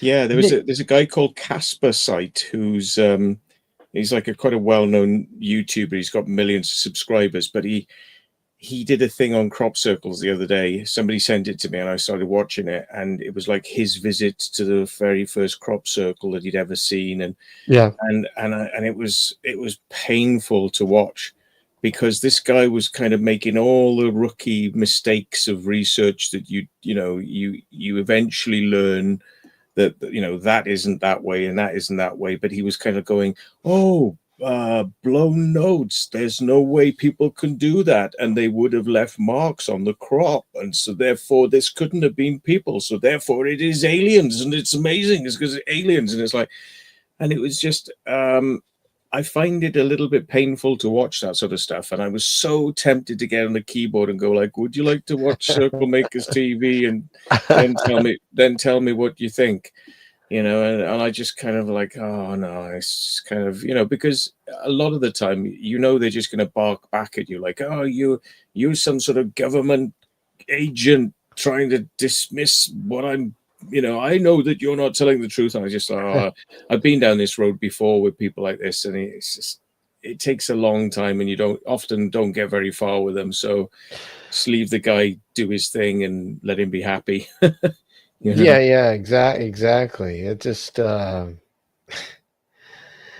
mean, here, and I guess a lot of people just don't, they don't do their homework, right? They don't do the research, and it's a lot of people out there now, and I'm sure it's the same in the crop circle sort of arena as it is in many other, where people just, I guess the respect and ethics and rapport and all the stuff that people had built up over the years of doing that sort of crop circles or paranormal investigating or urban exploring. It's like it falls by the wayside because these new guys, they just don't give a shit about any of that. They don't care. Urbexing, they go into a location and they'll trash it because they don't care. They don't give a shit. We're somebody who's been doing this for a long time. Their aim isn't to go in there and destroy the place. It's to explore it and leave it the way it was when you walked in. When you leave, it's exactly the same thing. Well, yeah, that's the idea, but different people have got different ideas, just because we believe that way. I mean, like there'll always be kids trashing buildings and setting fire to them, and there'll always be new people coming into crop circles that literally haven't done any research apart from what they want to believe. It's like their own belief systems transposed on top of a subject, so they run round in glee, like, I found a bent node, I found one. And it's like, yeah. Well, they take there's loads. A lot of them take the easy route now, right? I mean, they go, hey, I'm going to go on YouTube to see how to make a crop circle. Because I'm sure there's probably plenty of, how to do things on crop circles, I'm sure. Not really. I mean, Really? I don't think there's many things on how to make crop circles, and I don't think people want to know about it, to be honest. Otherwise, there would be more. There's not a great deal of interest in learning about it from circle makers, because I mean, our videos never had that many views. Really? And yeah, not really. I mean, I think that in general, people want to believe it's aliens. There's this kind of want to believe.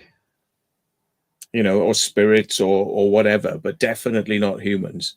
That's the unpopular bit, is kind of knowing that people have done this, but not wanting to even dig beneath the surface to find out, well, the people who are making them are people who kind of believe in this stuff, and weird stuff has happened to them. Weird stuff is happening to you.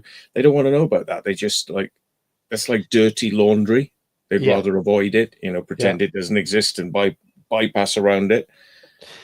You know. Well, I mean, yeah, I totally hear what you're saying, and it's like that. I kind of think that way now about the paranormal. Like, I mean, getting into this because I'd done so much research and wanted to know more, and I said, look, I want to go out and investigate this myself, and took what I learned from various areas of the craft that I was in, filmmaking and working in film and photography and all these things that I'd you know had learned about, and you know uh and you learn one thing, I think, and a lot of it is extremely explainable. You can explain what's going on, and people just don't want to hear that. They don't want to hear that. They just no. It's like going into somebody's house, and because they're having issues, and they want you to come in there and validate that they're having issues. But instead, you're going in and telling them, no, this is what's happening. It's quite explainable. Well, I don't want that. Get out. It's like that, and people are like that. They want to watch what you're doing because they think that you got a magic wand and go, "Psh, there's a ghost." And it's so scary. And now it's like, forget all that. We're going out. We're going to fucking show you this shit. Whether you believe it or not, who cares? It's just they don't care. I got a Yeah. story directly for you, Steve. It might be Sure. not quite personal, but it sure has affected me and the way I started to interact with the stream yard and being live. Besides that, I'm out here one day. Sure, you're great. You let me test out my equipment on your show and stuff, and I'm sitting here. One day, I decided to clean up around my desk and my research area, and I came across something uh, that reminded me to not give up, and it's something that I painted long ago, and it was in behind my computer. When I started to doubt, it's like, oh yeah, I'm not good at this live stuff, but it was down in behind the computer in the dark, dusty corner, and I painted this after one of my experiences, and There you go. So the next question then, Adam, is when are we going to start seeing some Adam shows?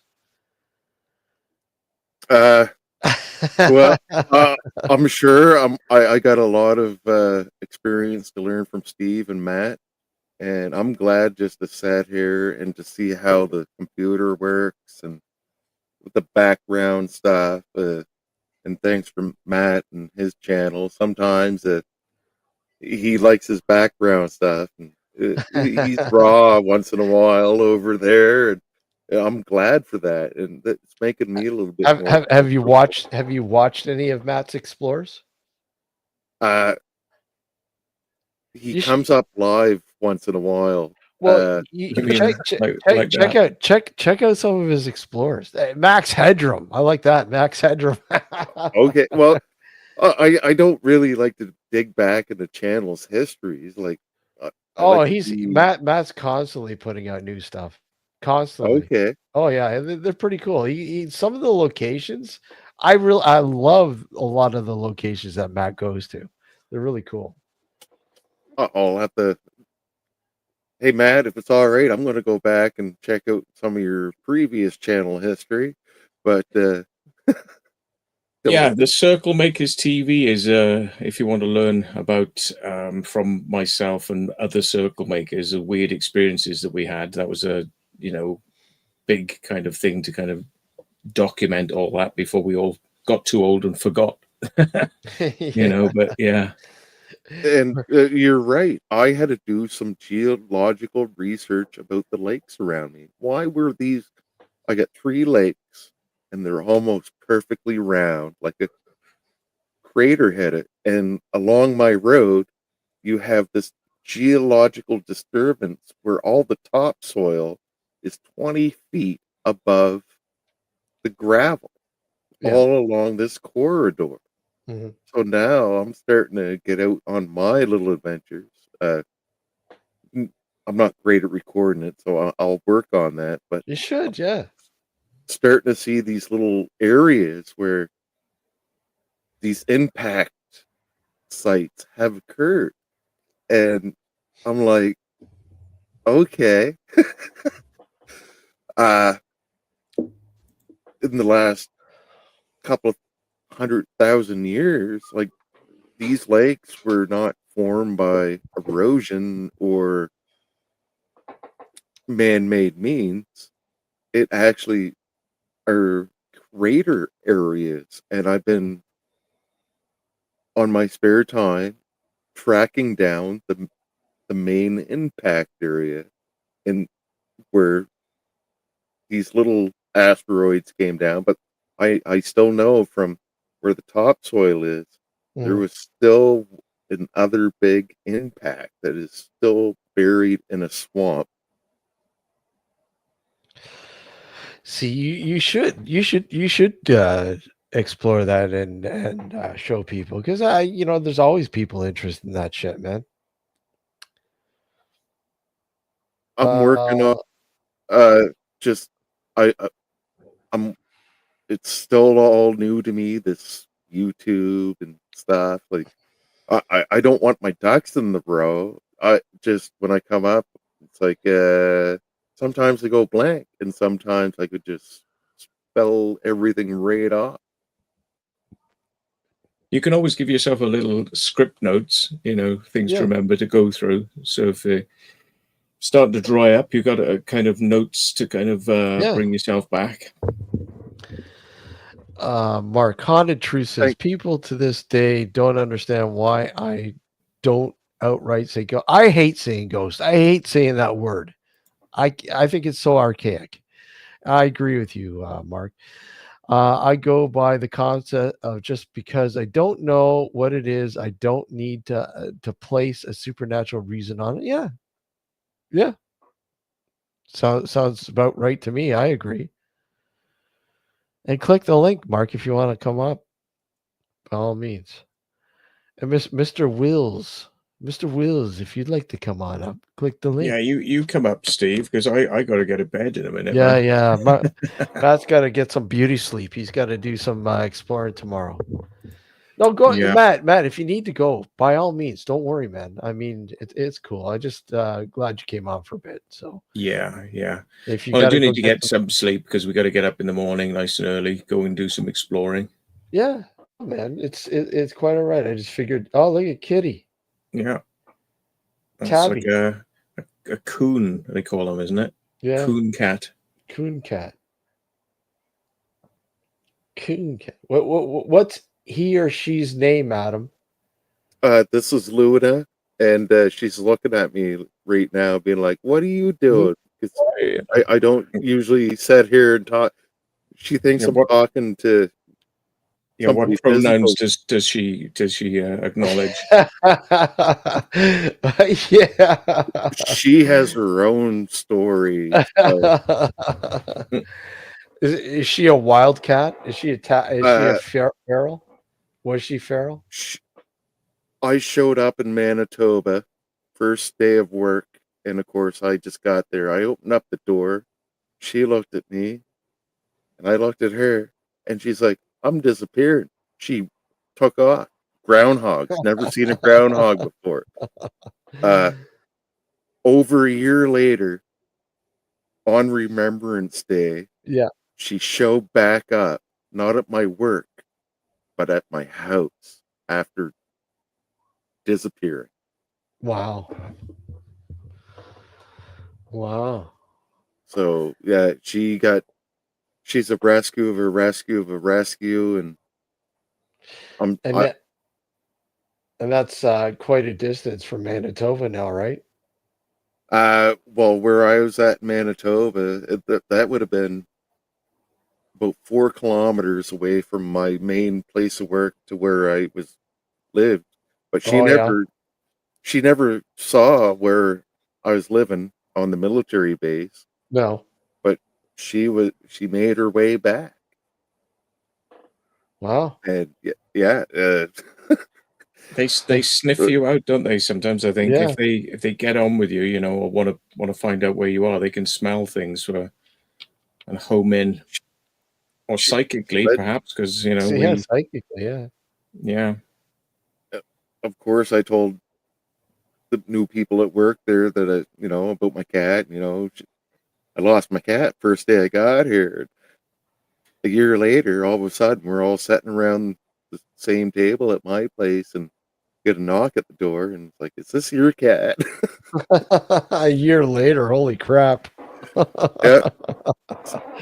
Oh, wow, that's crazy.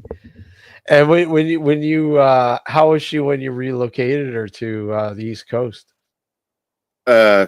She is so happy now, Yeah, and she got her own space. She can just go outside, and there's no yeah. worry. And yeah, I can tell you when the first day that she came back, like there was probably 7 of us sitting around my table. Mhm. She went around and she made sure that we were real. Like she went to everybody and just kind of gave, just checking, like, Yeah. Are was you she real? hallucinate? Yeah, uh, and, and I believe it absolutely. I still Sorry, I go got ahead. emails if anytime you want to talk to people about Luna, Yeah. they're still on my email list, and she Hey, made a real impact, especially during COVID, because we had a lot of time on our hands. oh yeah. Well, Mm. welcome back, Dave. Matt admits asking, "Are you going to get another pet?" Not at the moment. I do miss my dog Angel, being yeah. around. Angel was she was, you know, really friendly dog and nice. But yeah, I mean, Tough. it's limited what I can do and where I could go, which I was always comfortable with because it was my excuse. Like, well, I can't do too much because I got the dog. Yep. Now I haven't got the dog. I'm actually thinking to myself, Matt, you did say you'd go out and do more stuff, so now you Yeah. need to do it. You know, and stop using the crutch of the dog as the excuse that you can't do it. And so yeah, I How, need to I get know out. you told me this. How long did you have Angel for again?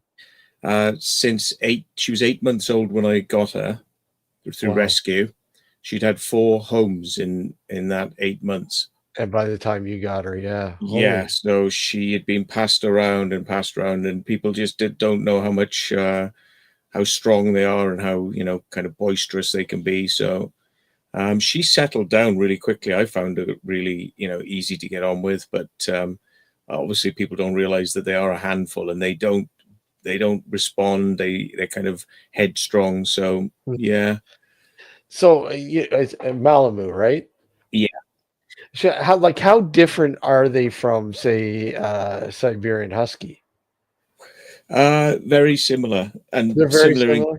similar in character. Yeah, but I mean, a husky is a lot smaller. Malamute is Yeah, quite, you know, thick set, bigger. You know, yeah, lumpier, designed for pulling heavier weights. So yeah. yeah. But you know, I have thought about it, but I mean, I put it to one side because I can now go and do what I want to do without worrying about the time that I get yeah, back. You know, yeah, I've always got to have somebody to look after the dog if I go away. And like in the heat now, there's no way I could take the dog out in the heat. You know, sort of. Yeah. So yeah, we'll see. We'll see. I need to make more use of my time though, and fill it up and you do doing have things. more time doing stuff. Exactly. Yeah, I need to be using that though. Hey, Mark, how So are you? I'm all right. Yeah. yeah. Bit tired. I thought, do you know what? I'll pop on for Well, an hour. yeah. It's what time is there? Well, 2 o'clock now, right? Yeah. 2 o'clock. 2 o'clock.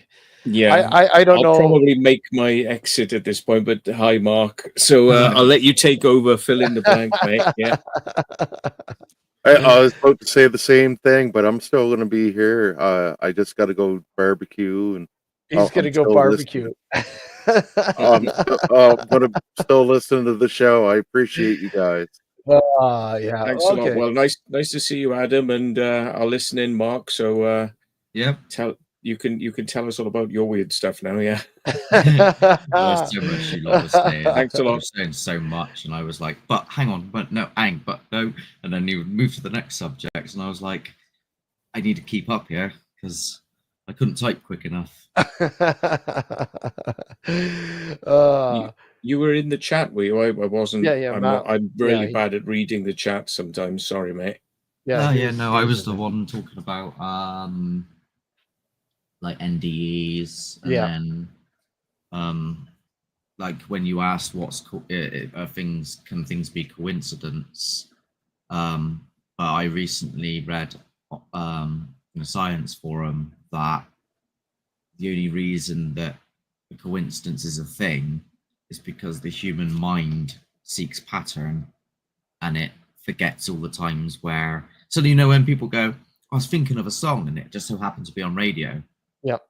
They only remember when it happened. They don't remember the times they were thinking of a song and it didn't come on the radio. And they found that if you did a study where you take a tally of every time you have a thought and to see if it happens, the not happening outweighs the coincidence, which is an interesting thing. Yeah, exactly. I mean that's the thing, patterns, and people don't really pay attention to patterns.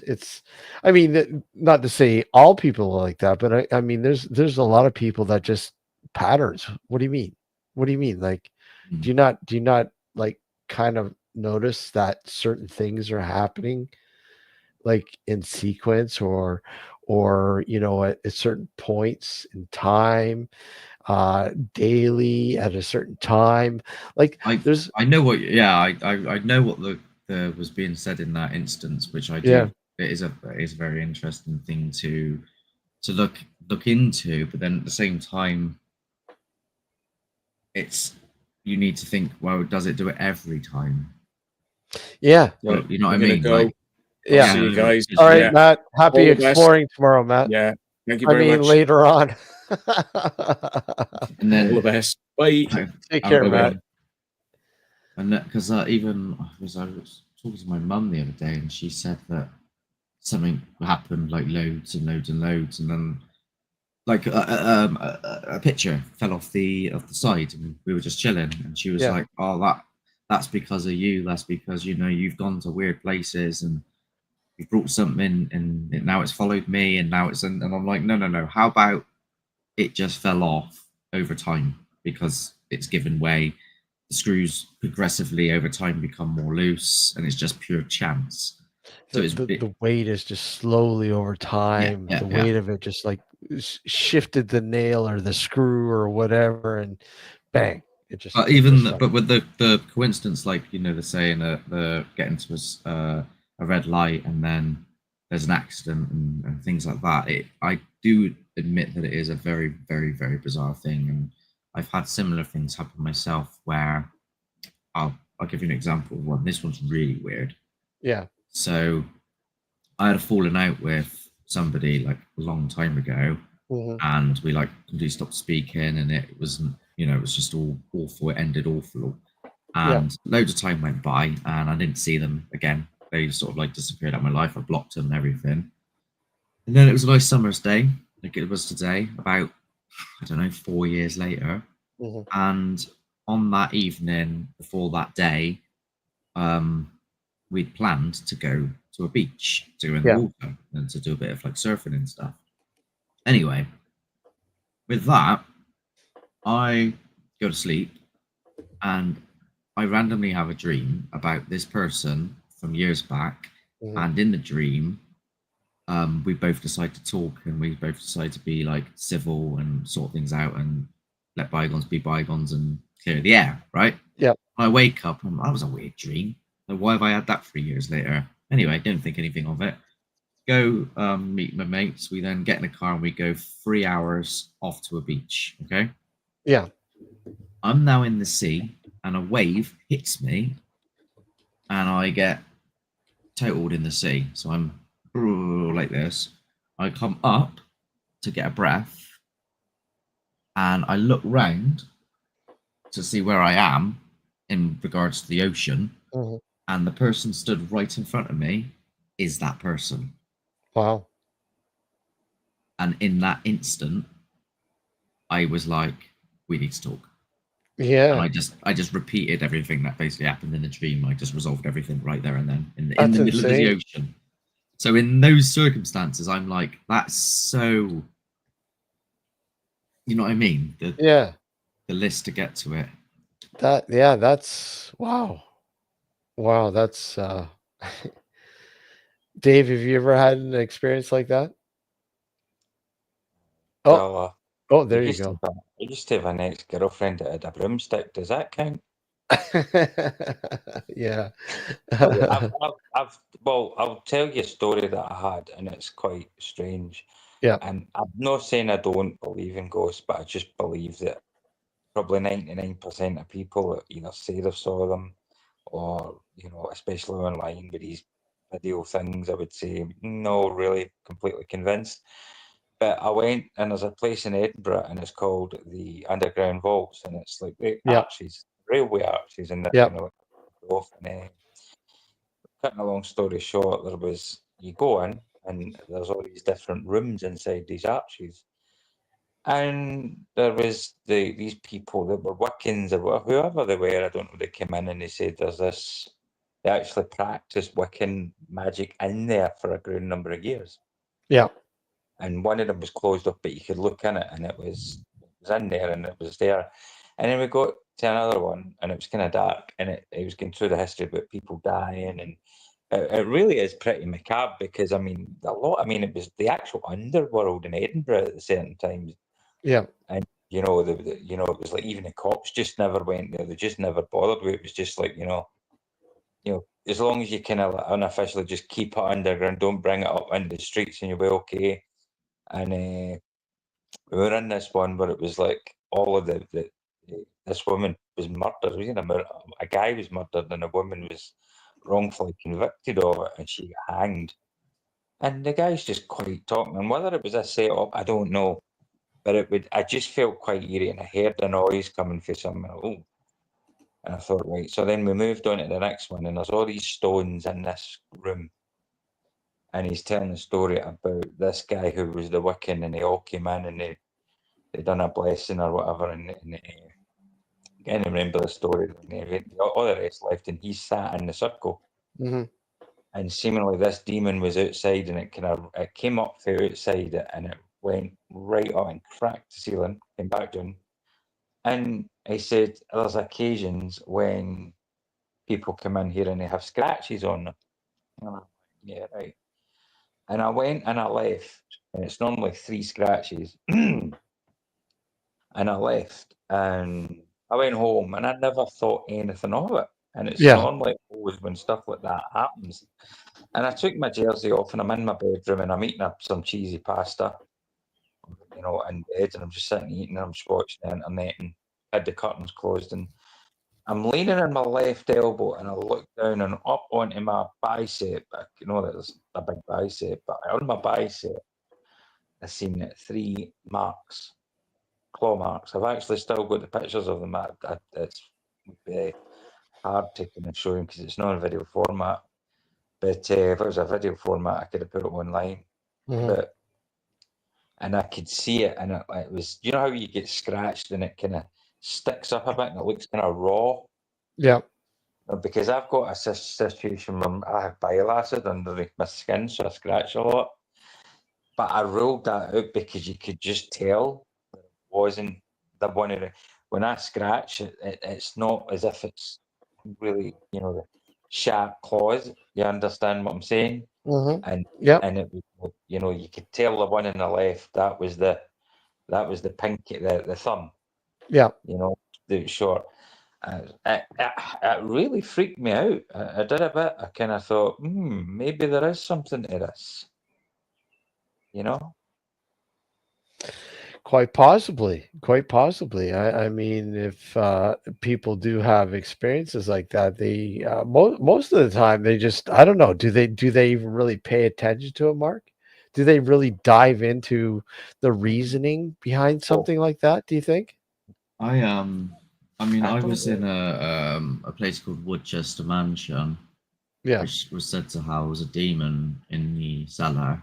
yeah, And well, me being me, I was like, nah. yeah, So I go down there and give it all the welly, taunting, religious provocation, yeah, pretty dangerous things considering if yeah. it's real. Mhm. I then feel ill out of nowhere. I get pain go from here to here across my head, tightness suddenly here, like an Mhm. anxiety attack, but no reason to be anxious. You know, normally I'm quite like, yeah, come on, come on, come on. So it'd be like now if suddenly I just went pain across here, pain Yeah, here, yeah, dizziness. Anyway, with that, I was like, I'm not having that. I'm leaving. My heart rate was going 10 to a dozen, so I was like, bye bye, see you later. Taunted loads more and then left. And yeah, then there was another team left down there, and one of them, I mean, I wasn't there to see it physically myself, but obviously he came running out, and he yeah, had the same as what Dave's saying here, 3 scratches down the side of his face, yeah, and they were like if a cat scratches you, yeah. or if you've got a fine razor blade. Well, I thought about this, right? And you know, I was there like, this is the first time I've ever seen this happen. Well, I kind of thought about that, and I looked at it because I was used to. I mean, you're told really. I'm not religious, but you know, religious people or whatever are told to keep away from these kind of places. But I mean, I believe that there is. I mean, I believe in good and evil. I believe positive and negative. I believe in God. I do believe in the devil. I'm not religious, but I do believe that there's God, there's an angels, and I think if there's a devil, then there's demons. And I've always been a strong believer in believing that anybody you see that you know is a ghost of your old auntie or your ghost of your old uncle isn't really a real ghost. It's actually a demon. Again, that's just my belief. Some Yeah. people differ on that, and I'm thinking, well, if you look at the actual original story of like you know God and Lucifer and stuff, I mean Lucifer was kicked out, didn't he? Because he fell out with God, didn't he? Lucifer's like, I don't want to play football anymore. I'm going to have a fight with you, and you know. So demons used to be angels. So who knows how many Were they thousands? though? That's the thing. Were they? I mean, is that where led That's to the believe? legend. That's That's the what we're. legend. Who they are, but we don't know really. That's just a one side of the argument. There's probably hundreds of others. Yeah. I think it's the idea was, well, in that mythology anyway, in the Christian mythology, it's that Lucifer basically wanted to do things his way, and he was an archangel, but there were several people under him, just normal angels, that also agreed with his perception of things. So they were said to be booted out with him, Yeah, and then sent down. And then a few of them started interrelations with humans to then I heard create the that. Nephilim. Yeah, They the created the Nephilim. Nephilim, The yeah. Nephilim. Do you know a story that I heard? And it's a bit. I mean, I'm not a Mason. I know I carried on. I was with Matthew and kind of got in a bit of trouble with that. But there was a story, and it was this guy, and he was allegedly an ex-Freemason. Whether he was, I don't know. But he did say that the reason why there's 33 degrees in the Scottish Rite is because a third of the angels were kicked out of heaven, and a third of 100%, a third of 100% is 33. So you kind of making a correlation between there and the occult. But I don't know enough about Freemasonry to really have a conversation about it. But I've watched different documentaries, and I was going to try and get that Albert Pike book, but a lot of these books are very expensive. Yeah. You know, Morals and Dogma is supposed to be a good book, but I looked it up and it's like £40. Lilith, that's the first woman created, which isn't properly mentioned in the creation story. Um, Yep. But yeah, Lilith was made before Eve as Adam's first wife. Yep. Yeah, Well, I that don't. and not a lot of people really know that either. Well, the thing about that is that there's books out there that aren't actually included in the Bible. Because there was, I can't remember what treaty it was. There was some treaty out there. Because you've got the Catholic Bible, they've got about 5 or 6 books that are not in the Protestant There's Bible. loads in the Douay realms, loads more. I think there's a couple more, but I don't know the official Catholic Bible. I think has got the books of the Apocrypha, which I think means revealed. But there's also books that aren't in the Bible that like the Book of Enoch and stuff like that. And Book of they talk Enoch. Yep. about. Yeah, I've never read it, but I wouldn't mind getting a hold of it. But, Some of them, I asked somebody about this. Okay, so why is this removed? Why is that removed? Why is that removed? And they said because the ones that went in are the ones that had the biggest correlation lines between the stories. Mhm. And if something didn't line up with that story and it was only mentioned once, then it didn't match the canon. So, Mhm. for example, the Book of Judah was completely disregarded. Yep. And that's because most of it is apparently secret things Jesus said to Judah and only Judah. Yeah. So it was like, well, this is not credible. I'm going to go basically. to the toilet. I'll be back in a minute. Yeah. Nitrium, how are you? Good to see you. Yeah, it's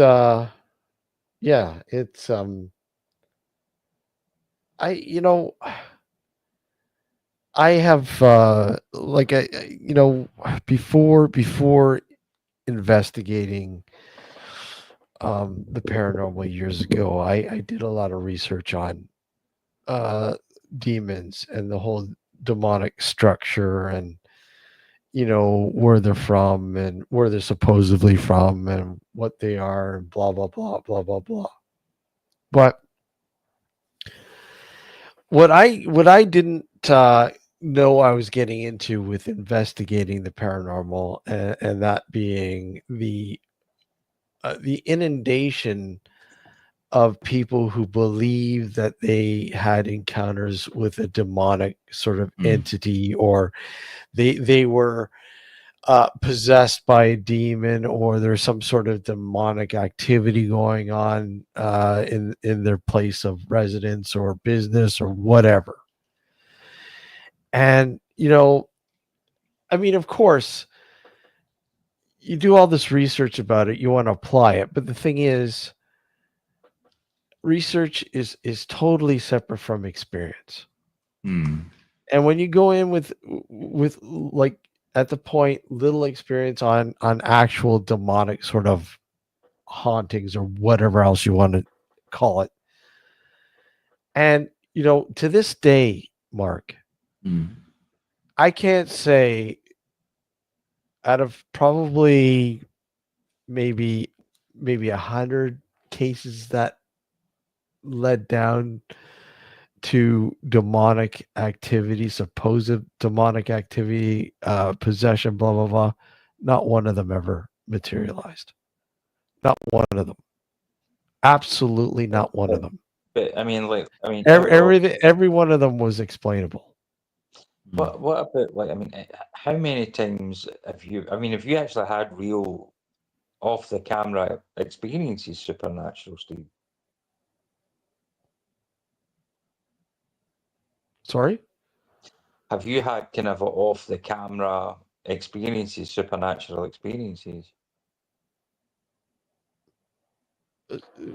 How do you mean supernatural experiences? Well, I mean, like ghost experiences, like feeling that you're being watched, being in a house.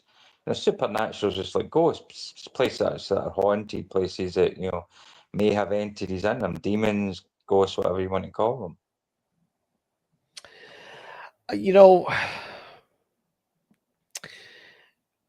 Most of the time, most of the time out of my experience, I don't know, Mark might be different.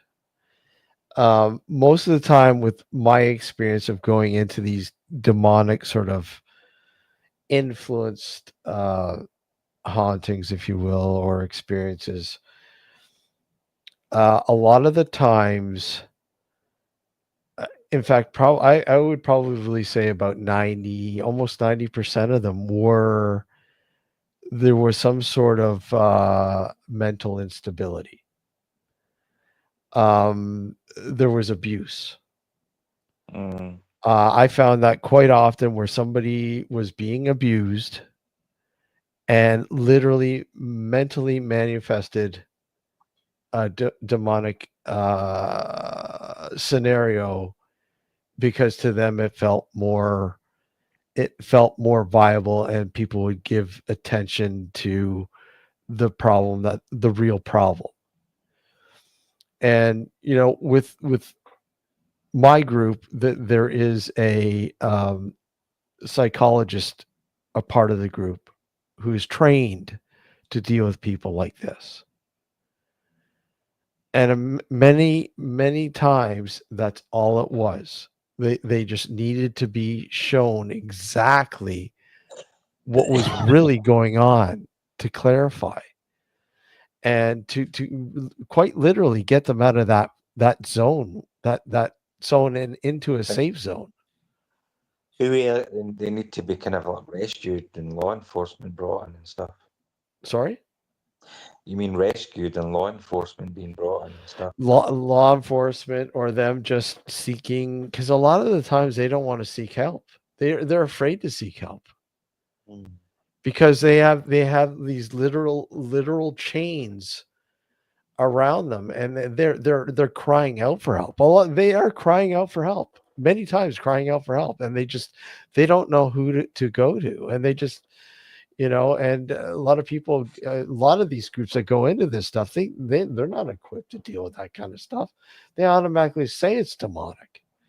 In some instances, even the psychological instances, if the person is Christian, Catholic maybe, you'll find that an exorcism will actually work because they believe that they're possessed. So they believe that it's like a placebo fix on the placebo that they've already convinced themselves of. It's actually quite clever.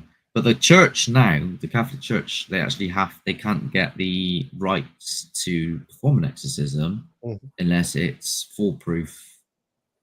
That they've been through tests through doctors and stuff first, and only then they can do it.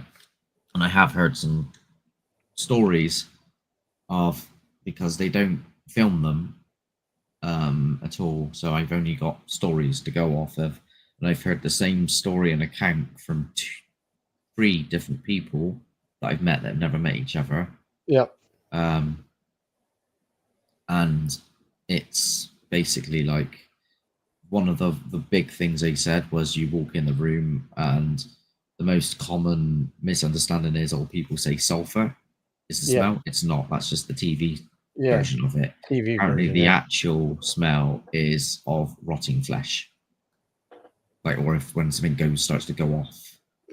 And then they all spoke of this sort of like dark, shadowy thing around them as well. I've never seen it myself, so I wouldn't know, but fascinating to listen to. That attracts demonic energy if there wasn't some already. But explain to me demonic energy. Like, explain it to me, because I mean, there's no such thing. There's no such thing. No, it's what some people on here are gonna. I don't know how. Okay, this is my opinion, so I don't think I'm like in placing this onto anyone else. It's just because I haven't found anything yet, and I'm a very science thinking mind. I can only go off of the energies that I know of: nuclear energy, electromagnetic energy, etc. So then when you start invoking these ideas of mystical energies, I need evidence for the claim. If you've got a extraordinary claim, then we need extraordinary evidence to support the extraordinary claim. So when people speak of like, for example, I've been to places where items have gone from A to B across a room, and there's no apparent reason why they should do that. And I will say to people, okay, how is this possible? And then they will say, well, it's psychokinetic energy. Mhm. But what's psychokinetic energy? And then it's down a rabbit hole then of just something that isn't scientifically proven. I mean, you can talk about good energy, you can talk about bad energy, negative energy, and positive energy. But I mean, demonic energy just, I mean, people can give off a bad vibe. Yeah, like a figure of speech. Figure of speech, but Yeah. but I mean, demonic. I mean, if there's anything demonic in this world, it's human. If anything, humans can be downright evil. That's a good point. You Have you ever know? heard of a guy called Malachi But then they Martin? blame Yeah. their evil as they were blamed on the devil. Well, yeah, the quick out. Even You the know, church did it. Yeah. The Catholic Church Yeah. blames the Spanish Inquisition on the devil. Yeah.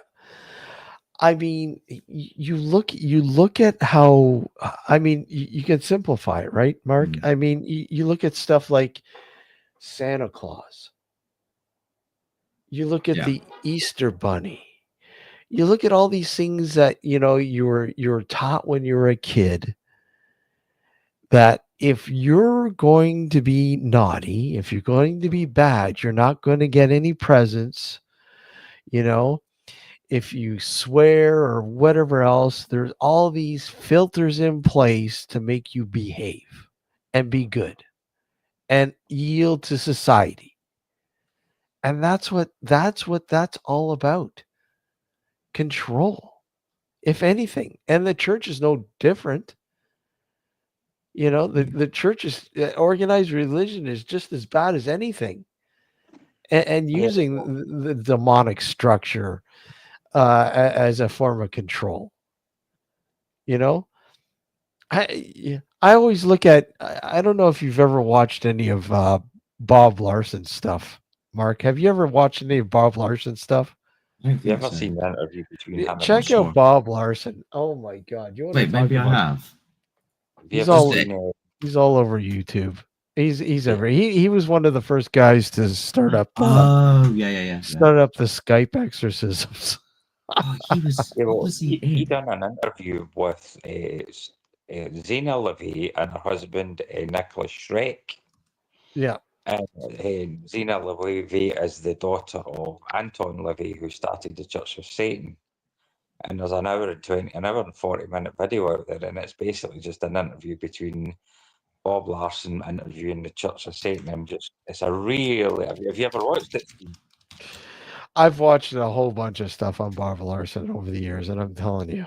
I've never looked him up. I'm actually going to go and look him up. I'm going to go anyway. But I might go and look him up. I don't know. Sorry? So, I've seen a lot of I'm going to go, but yeah, I'm going to look up Bob Larson. That's what I'm going to do. But I need to go and make something to eat as well. Okay, Dave. So I'm going to go and have my porridge. All right. Take care, Dave. In the morning, man. Yeah, it's late. Well, it's Yeah. early for you guys over there. Yeah, exactly. Yeah, very. Time is it in Canada? I'll probably end this in a bit anyway. So, yeah, what is it? 2:30 there? 2:30 there, right? Yeah, 2:30. So Holy maintenance. crap. It's what, 8:30 over there? 9:30 here. Yeah, 9:30. 9:30 here. Yeah. Thanks for letting me know. So, bye. All right. Take care, Dave. Yeah, I just it's like a lot of things in the paranormal, unfortunately, Mark. It's like the Wild West, right? You don't have a regulation. I mean, I don't know what are your thoughts about having some sort of regulatory sort of system with the paranormal. What do you think about that? What do you mean with Like defining? like a central hub where kind of like an archive to sort of oversee the paranormal as it's being investigated and researched, and sort of like a learning sort of hub, if you will, for Well, people. some people will do what they're going to do and believe what they're going to believe, Yeah, yeah, no matter what. exactly. You know, I could tell somebody a million times that an SLS camera does not pick up ghosts. Yeah. And I can sit them down and show them the tech, show them the code, black them, you know, literally in front of their face. Yep. And they will go out the following week and use it and say they caught a ghost on camera. Yeah. So this is where work in that respect of things. I think though that the debunking communities that have formed now on YouTube have made a difference, because I'm a member of paranormal Facebook groups. Yeah. And there was a time when I'd go on them and people Mm-hmm. would post something and they would put like, I've bought this in my house, I don't know what it is. And the majority of the comments would be, I'm feeling an energy of this, it's loving. Or, Yeah. you know, something like that. And I'm looking at it going, that's a bit of dust. Yeah. And then I would put, so I don't know who's seen Little Britain, but there's a bit in it when she goes, anybody know dust? And it's like this sort of meme. So I post that, and then people would be like, jump all over you. If you don't want to believe it, then why are you here? Blah, blah, blah, blah, blah. Yeah. Now, I kid you not, someone posted something the other day, and everyone, I would say the percentage of the chat were ripping it into them. Like literally, like, this is nonsense. This is not that. Like, and I'm like, whoa. At least like I was like comical about it. Some people are nasty. Like, it's like that's so that you're always going to have this divide between the two. Absolutely. And then not only that, it's, well, how can anybody define what's right when nobody knows what it is? Yeah, there's no explanation. There's theories, and that's it. There's theories. And again, you know, with how stagnant our sort of learning curve is with you know, the great unknown and science does there's a lot of stuff that science has explained, but the thing is, a lot of people haven't taken the time to see it. You know, there's a lot of phenomena that happens out there that people will automatically assume is paranormal proof or evidence, and they don't do their due diligence and look and do some research on it, and in fact find an explanation out there. And if somebody does come forward and says, well, this is what that is, so what you have, and then all of a sudden they go ballistic because they you know, no, you're no, you're not right. How do you fucking know? You know, I think that, well, first and foremost, if, let's say, hypothetically it was actually a ghost and the dead do carry on, if that was a thing and it was proven as a thing, by definition, it would then become a scientific theory. Exactly. Because everything that happens within the bounds of our universe is science. It's exactly. not, science isn't a concept made by man. Science is, it is what it is. It's everything. Yeah. So even though, you know, the things I've seen when it's the big things, like, which are just indisputable, like items going from across rooms, ladders, lifting up and slamming down, like mental things like that. I've gone to physicists and I've said to them, look, what's this? What's going on here? And there's no real known answer currently from what they can understand. Obviously I've not got hold of, you know, Brian Cox and gone, hey, come look at this, and then maybe, well, I think you'll find that it's actually, you know, that's never happened. Right. And I'd love it to happen, but I can understand why people call it ghosts and why they say it's paranormal, because I've been in places which is like something out of a horror film. I've had the lot happen, the flashing lights, the walls banging, like mental items flying out of rooms, and I'm just there, like, it's so surreal, I forget that it's real. and I've tried high and low to figure out what's going on. I don't know if we ever will. It could be something that's outside of our ability to understand physically with our brains, much like telling an ant that the universe exists. Yeah. We already know that. Well, God, you humans are a little behind there. Dolphins definitely Yeah, did. yeah. Or is it what your senses tell you? Again, your senses can be fooled. They can be fooled. I mean, your senses are, I do believe that, before domestication, before we were domesticated, we did have more senses. We were there's a lot more to what we were able to do, and now we're not able to do it. We're not able to home into that, and maybe some people can, but I mean, for the most part, our senses can be very fooled. Oh yeah, They're fallible. it's like we're mush. Yeah. I mean, you can do an example of how your brain isn't as quick as you think it is.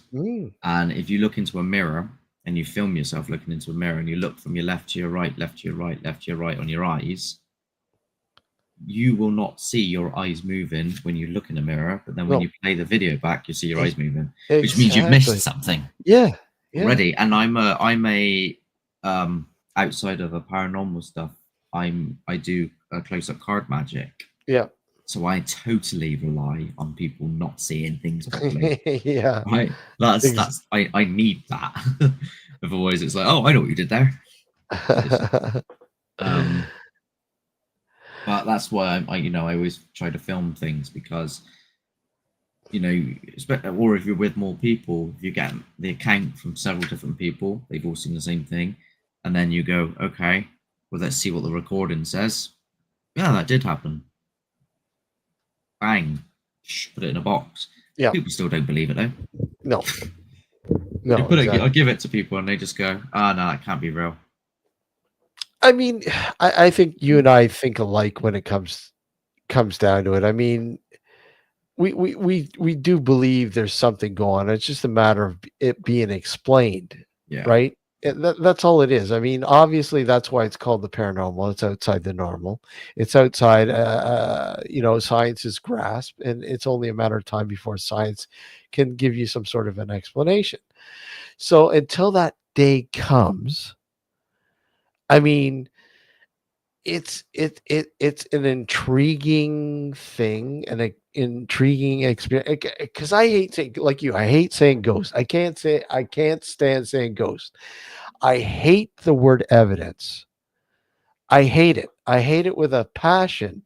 I do not call what I find evidence of the paranormal. I will call it an interesting finding. You tell me what you think I have here.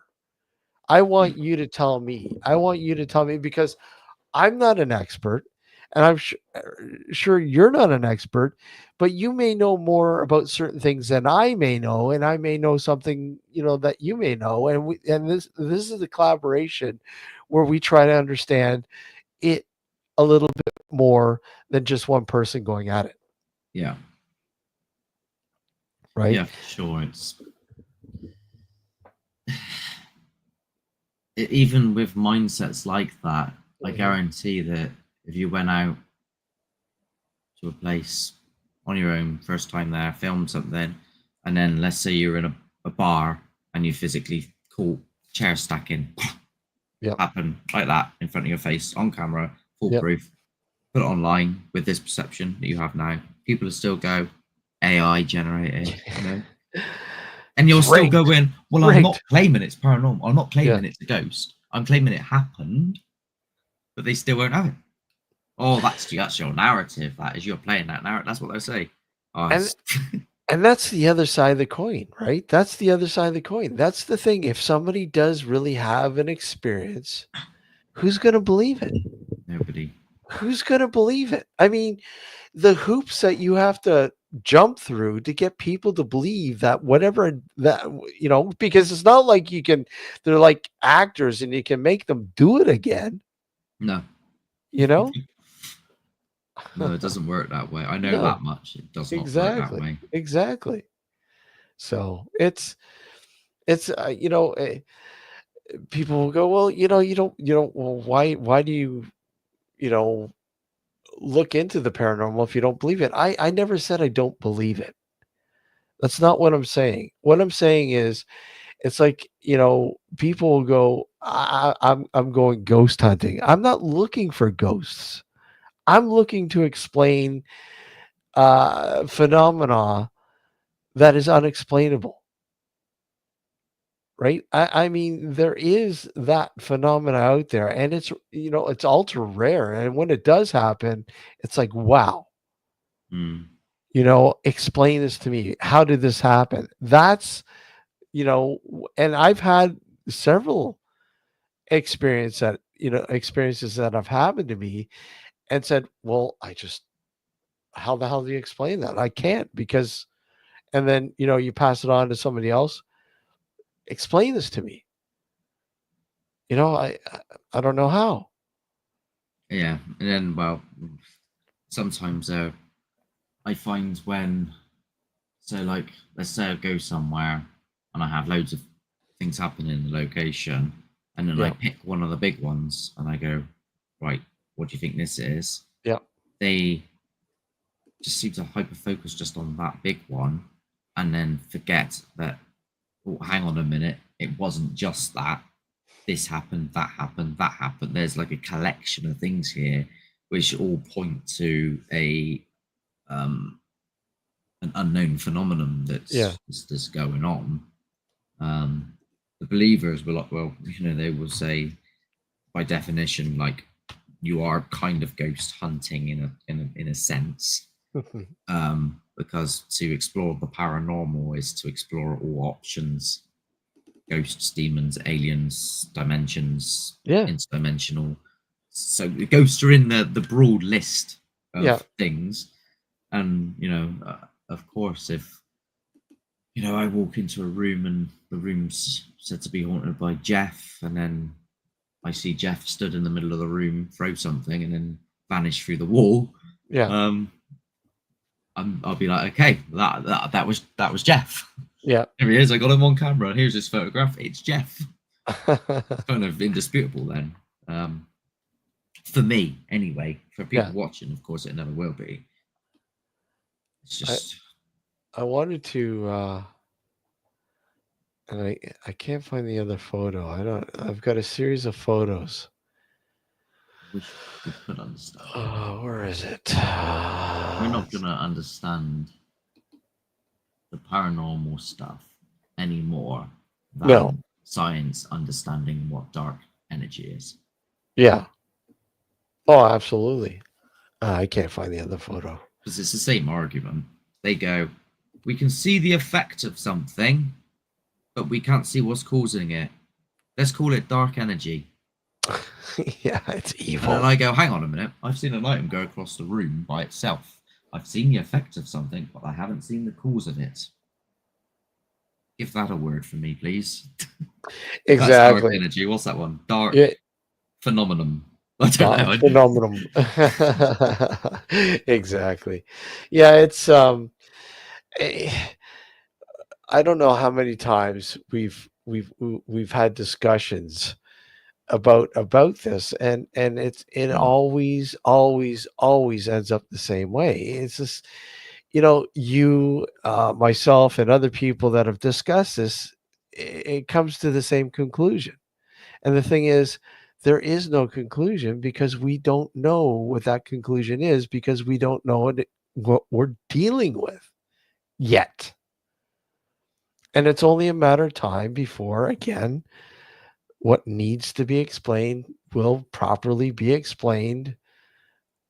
If it's within the bounds of our understanding. Yeah. Exactly. So if it isn't, then we will never know. I mean, it's the two roads are, we will find out. Yeah. Someone's going to be ballsy enough in the scientific community to actually look into it properly. Yeah. Or we will never find out at all, because it's just outside of our spectrum of knowledge. I Maybe always go back to, years ago when people would see the eclipse happen, Yeah. and then let's say a day later all their cattle died. Yeah. It would be, oh, we've angered the gods, we need to appease the gods. That was all to do with the gods, because of Yeah. the lack of understanding of what an eclipse is, which we Yeah. now, tens of thousands of years later, we know. So you're correct in that. Yeah. In that sense, that tens of thousands of years in the future, they might just be like, oh yeah, that's just the ding flingles that live in a different dimension. I don't know, I just made that word up. If that's what they're called, I've patented it. Yeah, exactly. I mean, one of the greatest mysteries. What happens to us after death? And most people go, nothing. Oh yeah, something happens. I mean, when you look down to it as sort of an energy sort of aspect, then things start to get a little bit more intriguing. But I mean, the physical sort of aspect of our being obviously ends. I mean, that's it, the physical aspect. But does the non-physical aspect, the conscience and so on and so on, does it does it become a part of a greater sort of compartment? Some people say the Akashic records that literally controls everything that's been recorded energy wise, sound, visually, or whatever, and especially sound, constantly playing out in a loop, like a broken record over and over and over again. Where does it go? I mean, we're creating energy right now with this. Where does it go? It goes somewhere, right? Stone tapes. Yeah, in space. Stone tapes. Yeah. Yeah.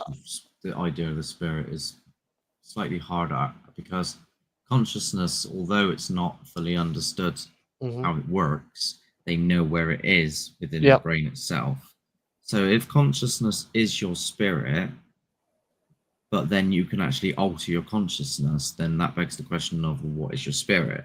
Yeah. Because I could manipulate with your brain now and change you as a person of who you are. You could have a terrible accident and be changed. Someone that's schizophrenic, no, not schizophrenic, multiple personality disorder, which one of those is the real one, and which one it would then be the spirit, if the consciousness is the spirit? So that's, I struggle with that sort of side of it in my mind, because it's like, well, who actually are you as a person? But I was watching, I've forgotten her name, but I recommend people giving it a watch. She plays Sheldon Cooper's partner in The Big Bang, and she's an actual neuroscientist. And she did a podcast, and she was interviewing somebody talking about sort of all these out there things. And one of the things the guy spoke about was telepathy. Yeah. And he was a doctor, and he apparently witnessed a boy that had autism. Okay. He had a typewriter, and apparently his mum was in a different room reading quietly in her mind a book. And he was in a different room, and apparently he typed out what she was reading. And obviously he couldn't know that. Yeah. And they started to wonder that if consciousness wasn't just confined to our brains physically, but more between two human beings physically. Yeah. And they was like looking into this ideology of like, oh, can love make this more powerful? Because you get people that say, I don't know if you've got any children or not, but some people that have children, if that child gets into an accident at school, you'll find that the parent sometimes knows about it. Have a feeling, yes. Kind of like the twin scenario, right? Yes. Yeah. And then this is apparently could be linked between a consciousness between us to do with love, like strong love connection. And if that is a thing, that's quite interesting. It'd be interesting to see how that even works.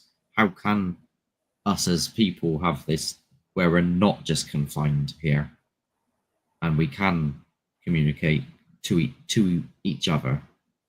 Apparently, animals do it as well. Yeah, yeah.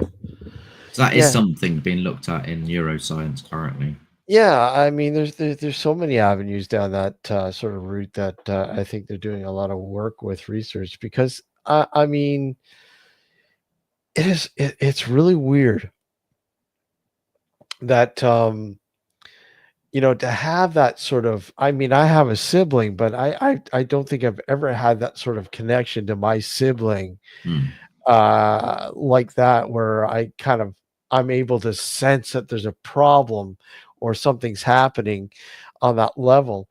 But yeah, that would be just so really eerie to have that sort of ability or sense with somebody close to you. That'd be just insane. I mean, you could look at it as like, no, that's just really out there, and that's a paranormal thing. But then we do it all the time anyway with other things. Yeah. So when you talk, you are releasing something from you, so the other person then receives it. Yep. Exactly. As a sound wave. Yeah. How do we know there is not such thing? This, I'm making this phrase up, but hypothetically, like some sort of consciousness Yep. wave. You could say. Exactly. I think I'm going to end this now, Mark. Oh, it is 3 a.m. Yeah, I'm glad you said that because I would have been here all night.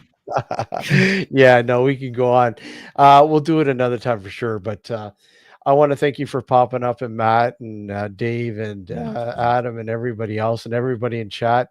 Thanks for popping in, and we'll do this again very soon. Mark, take care.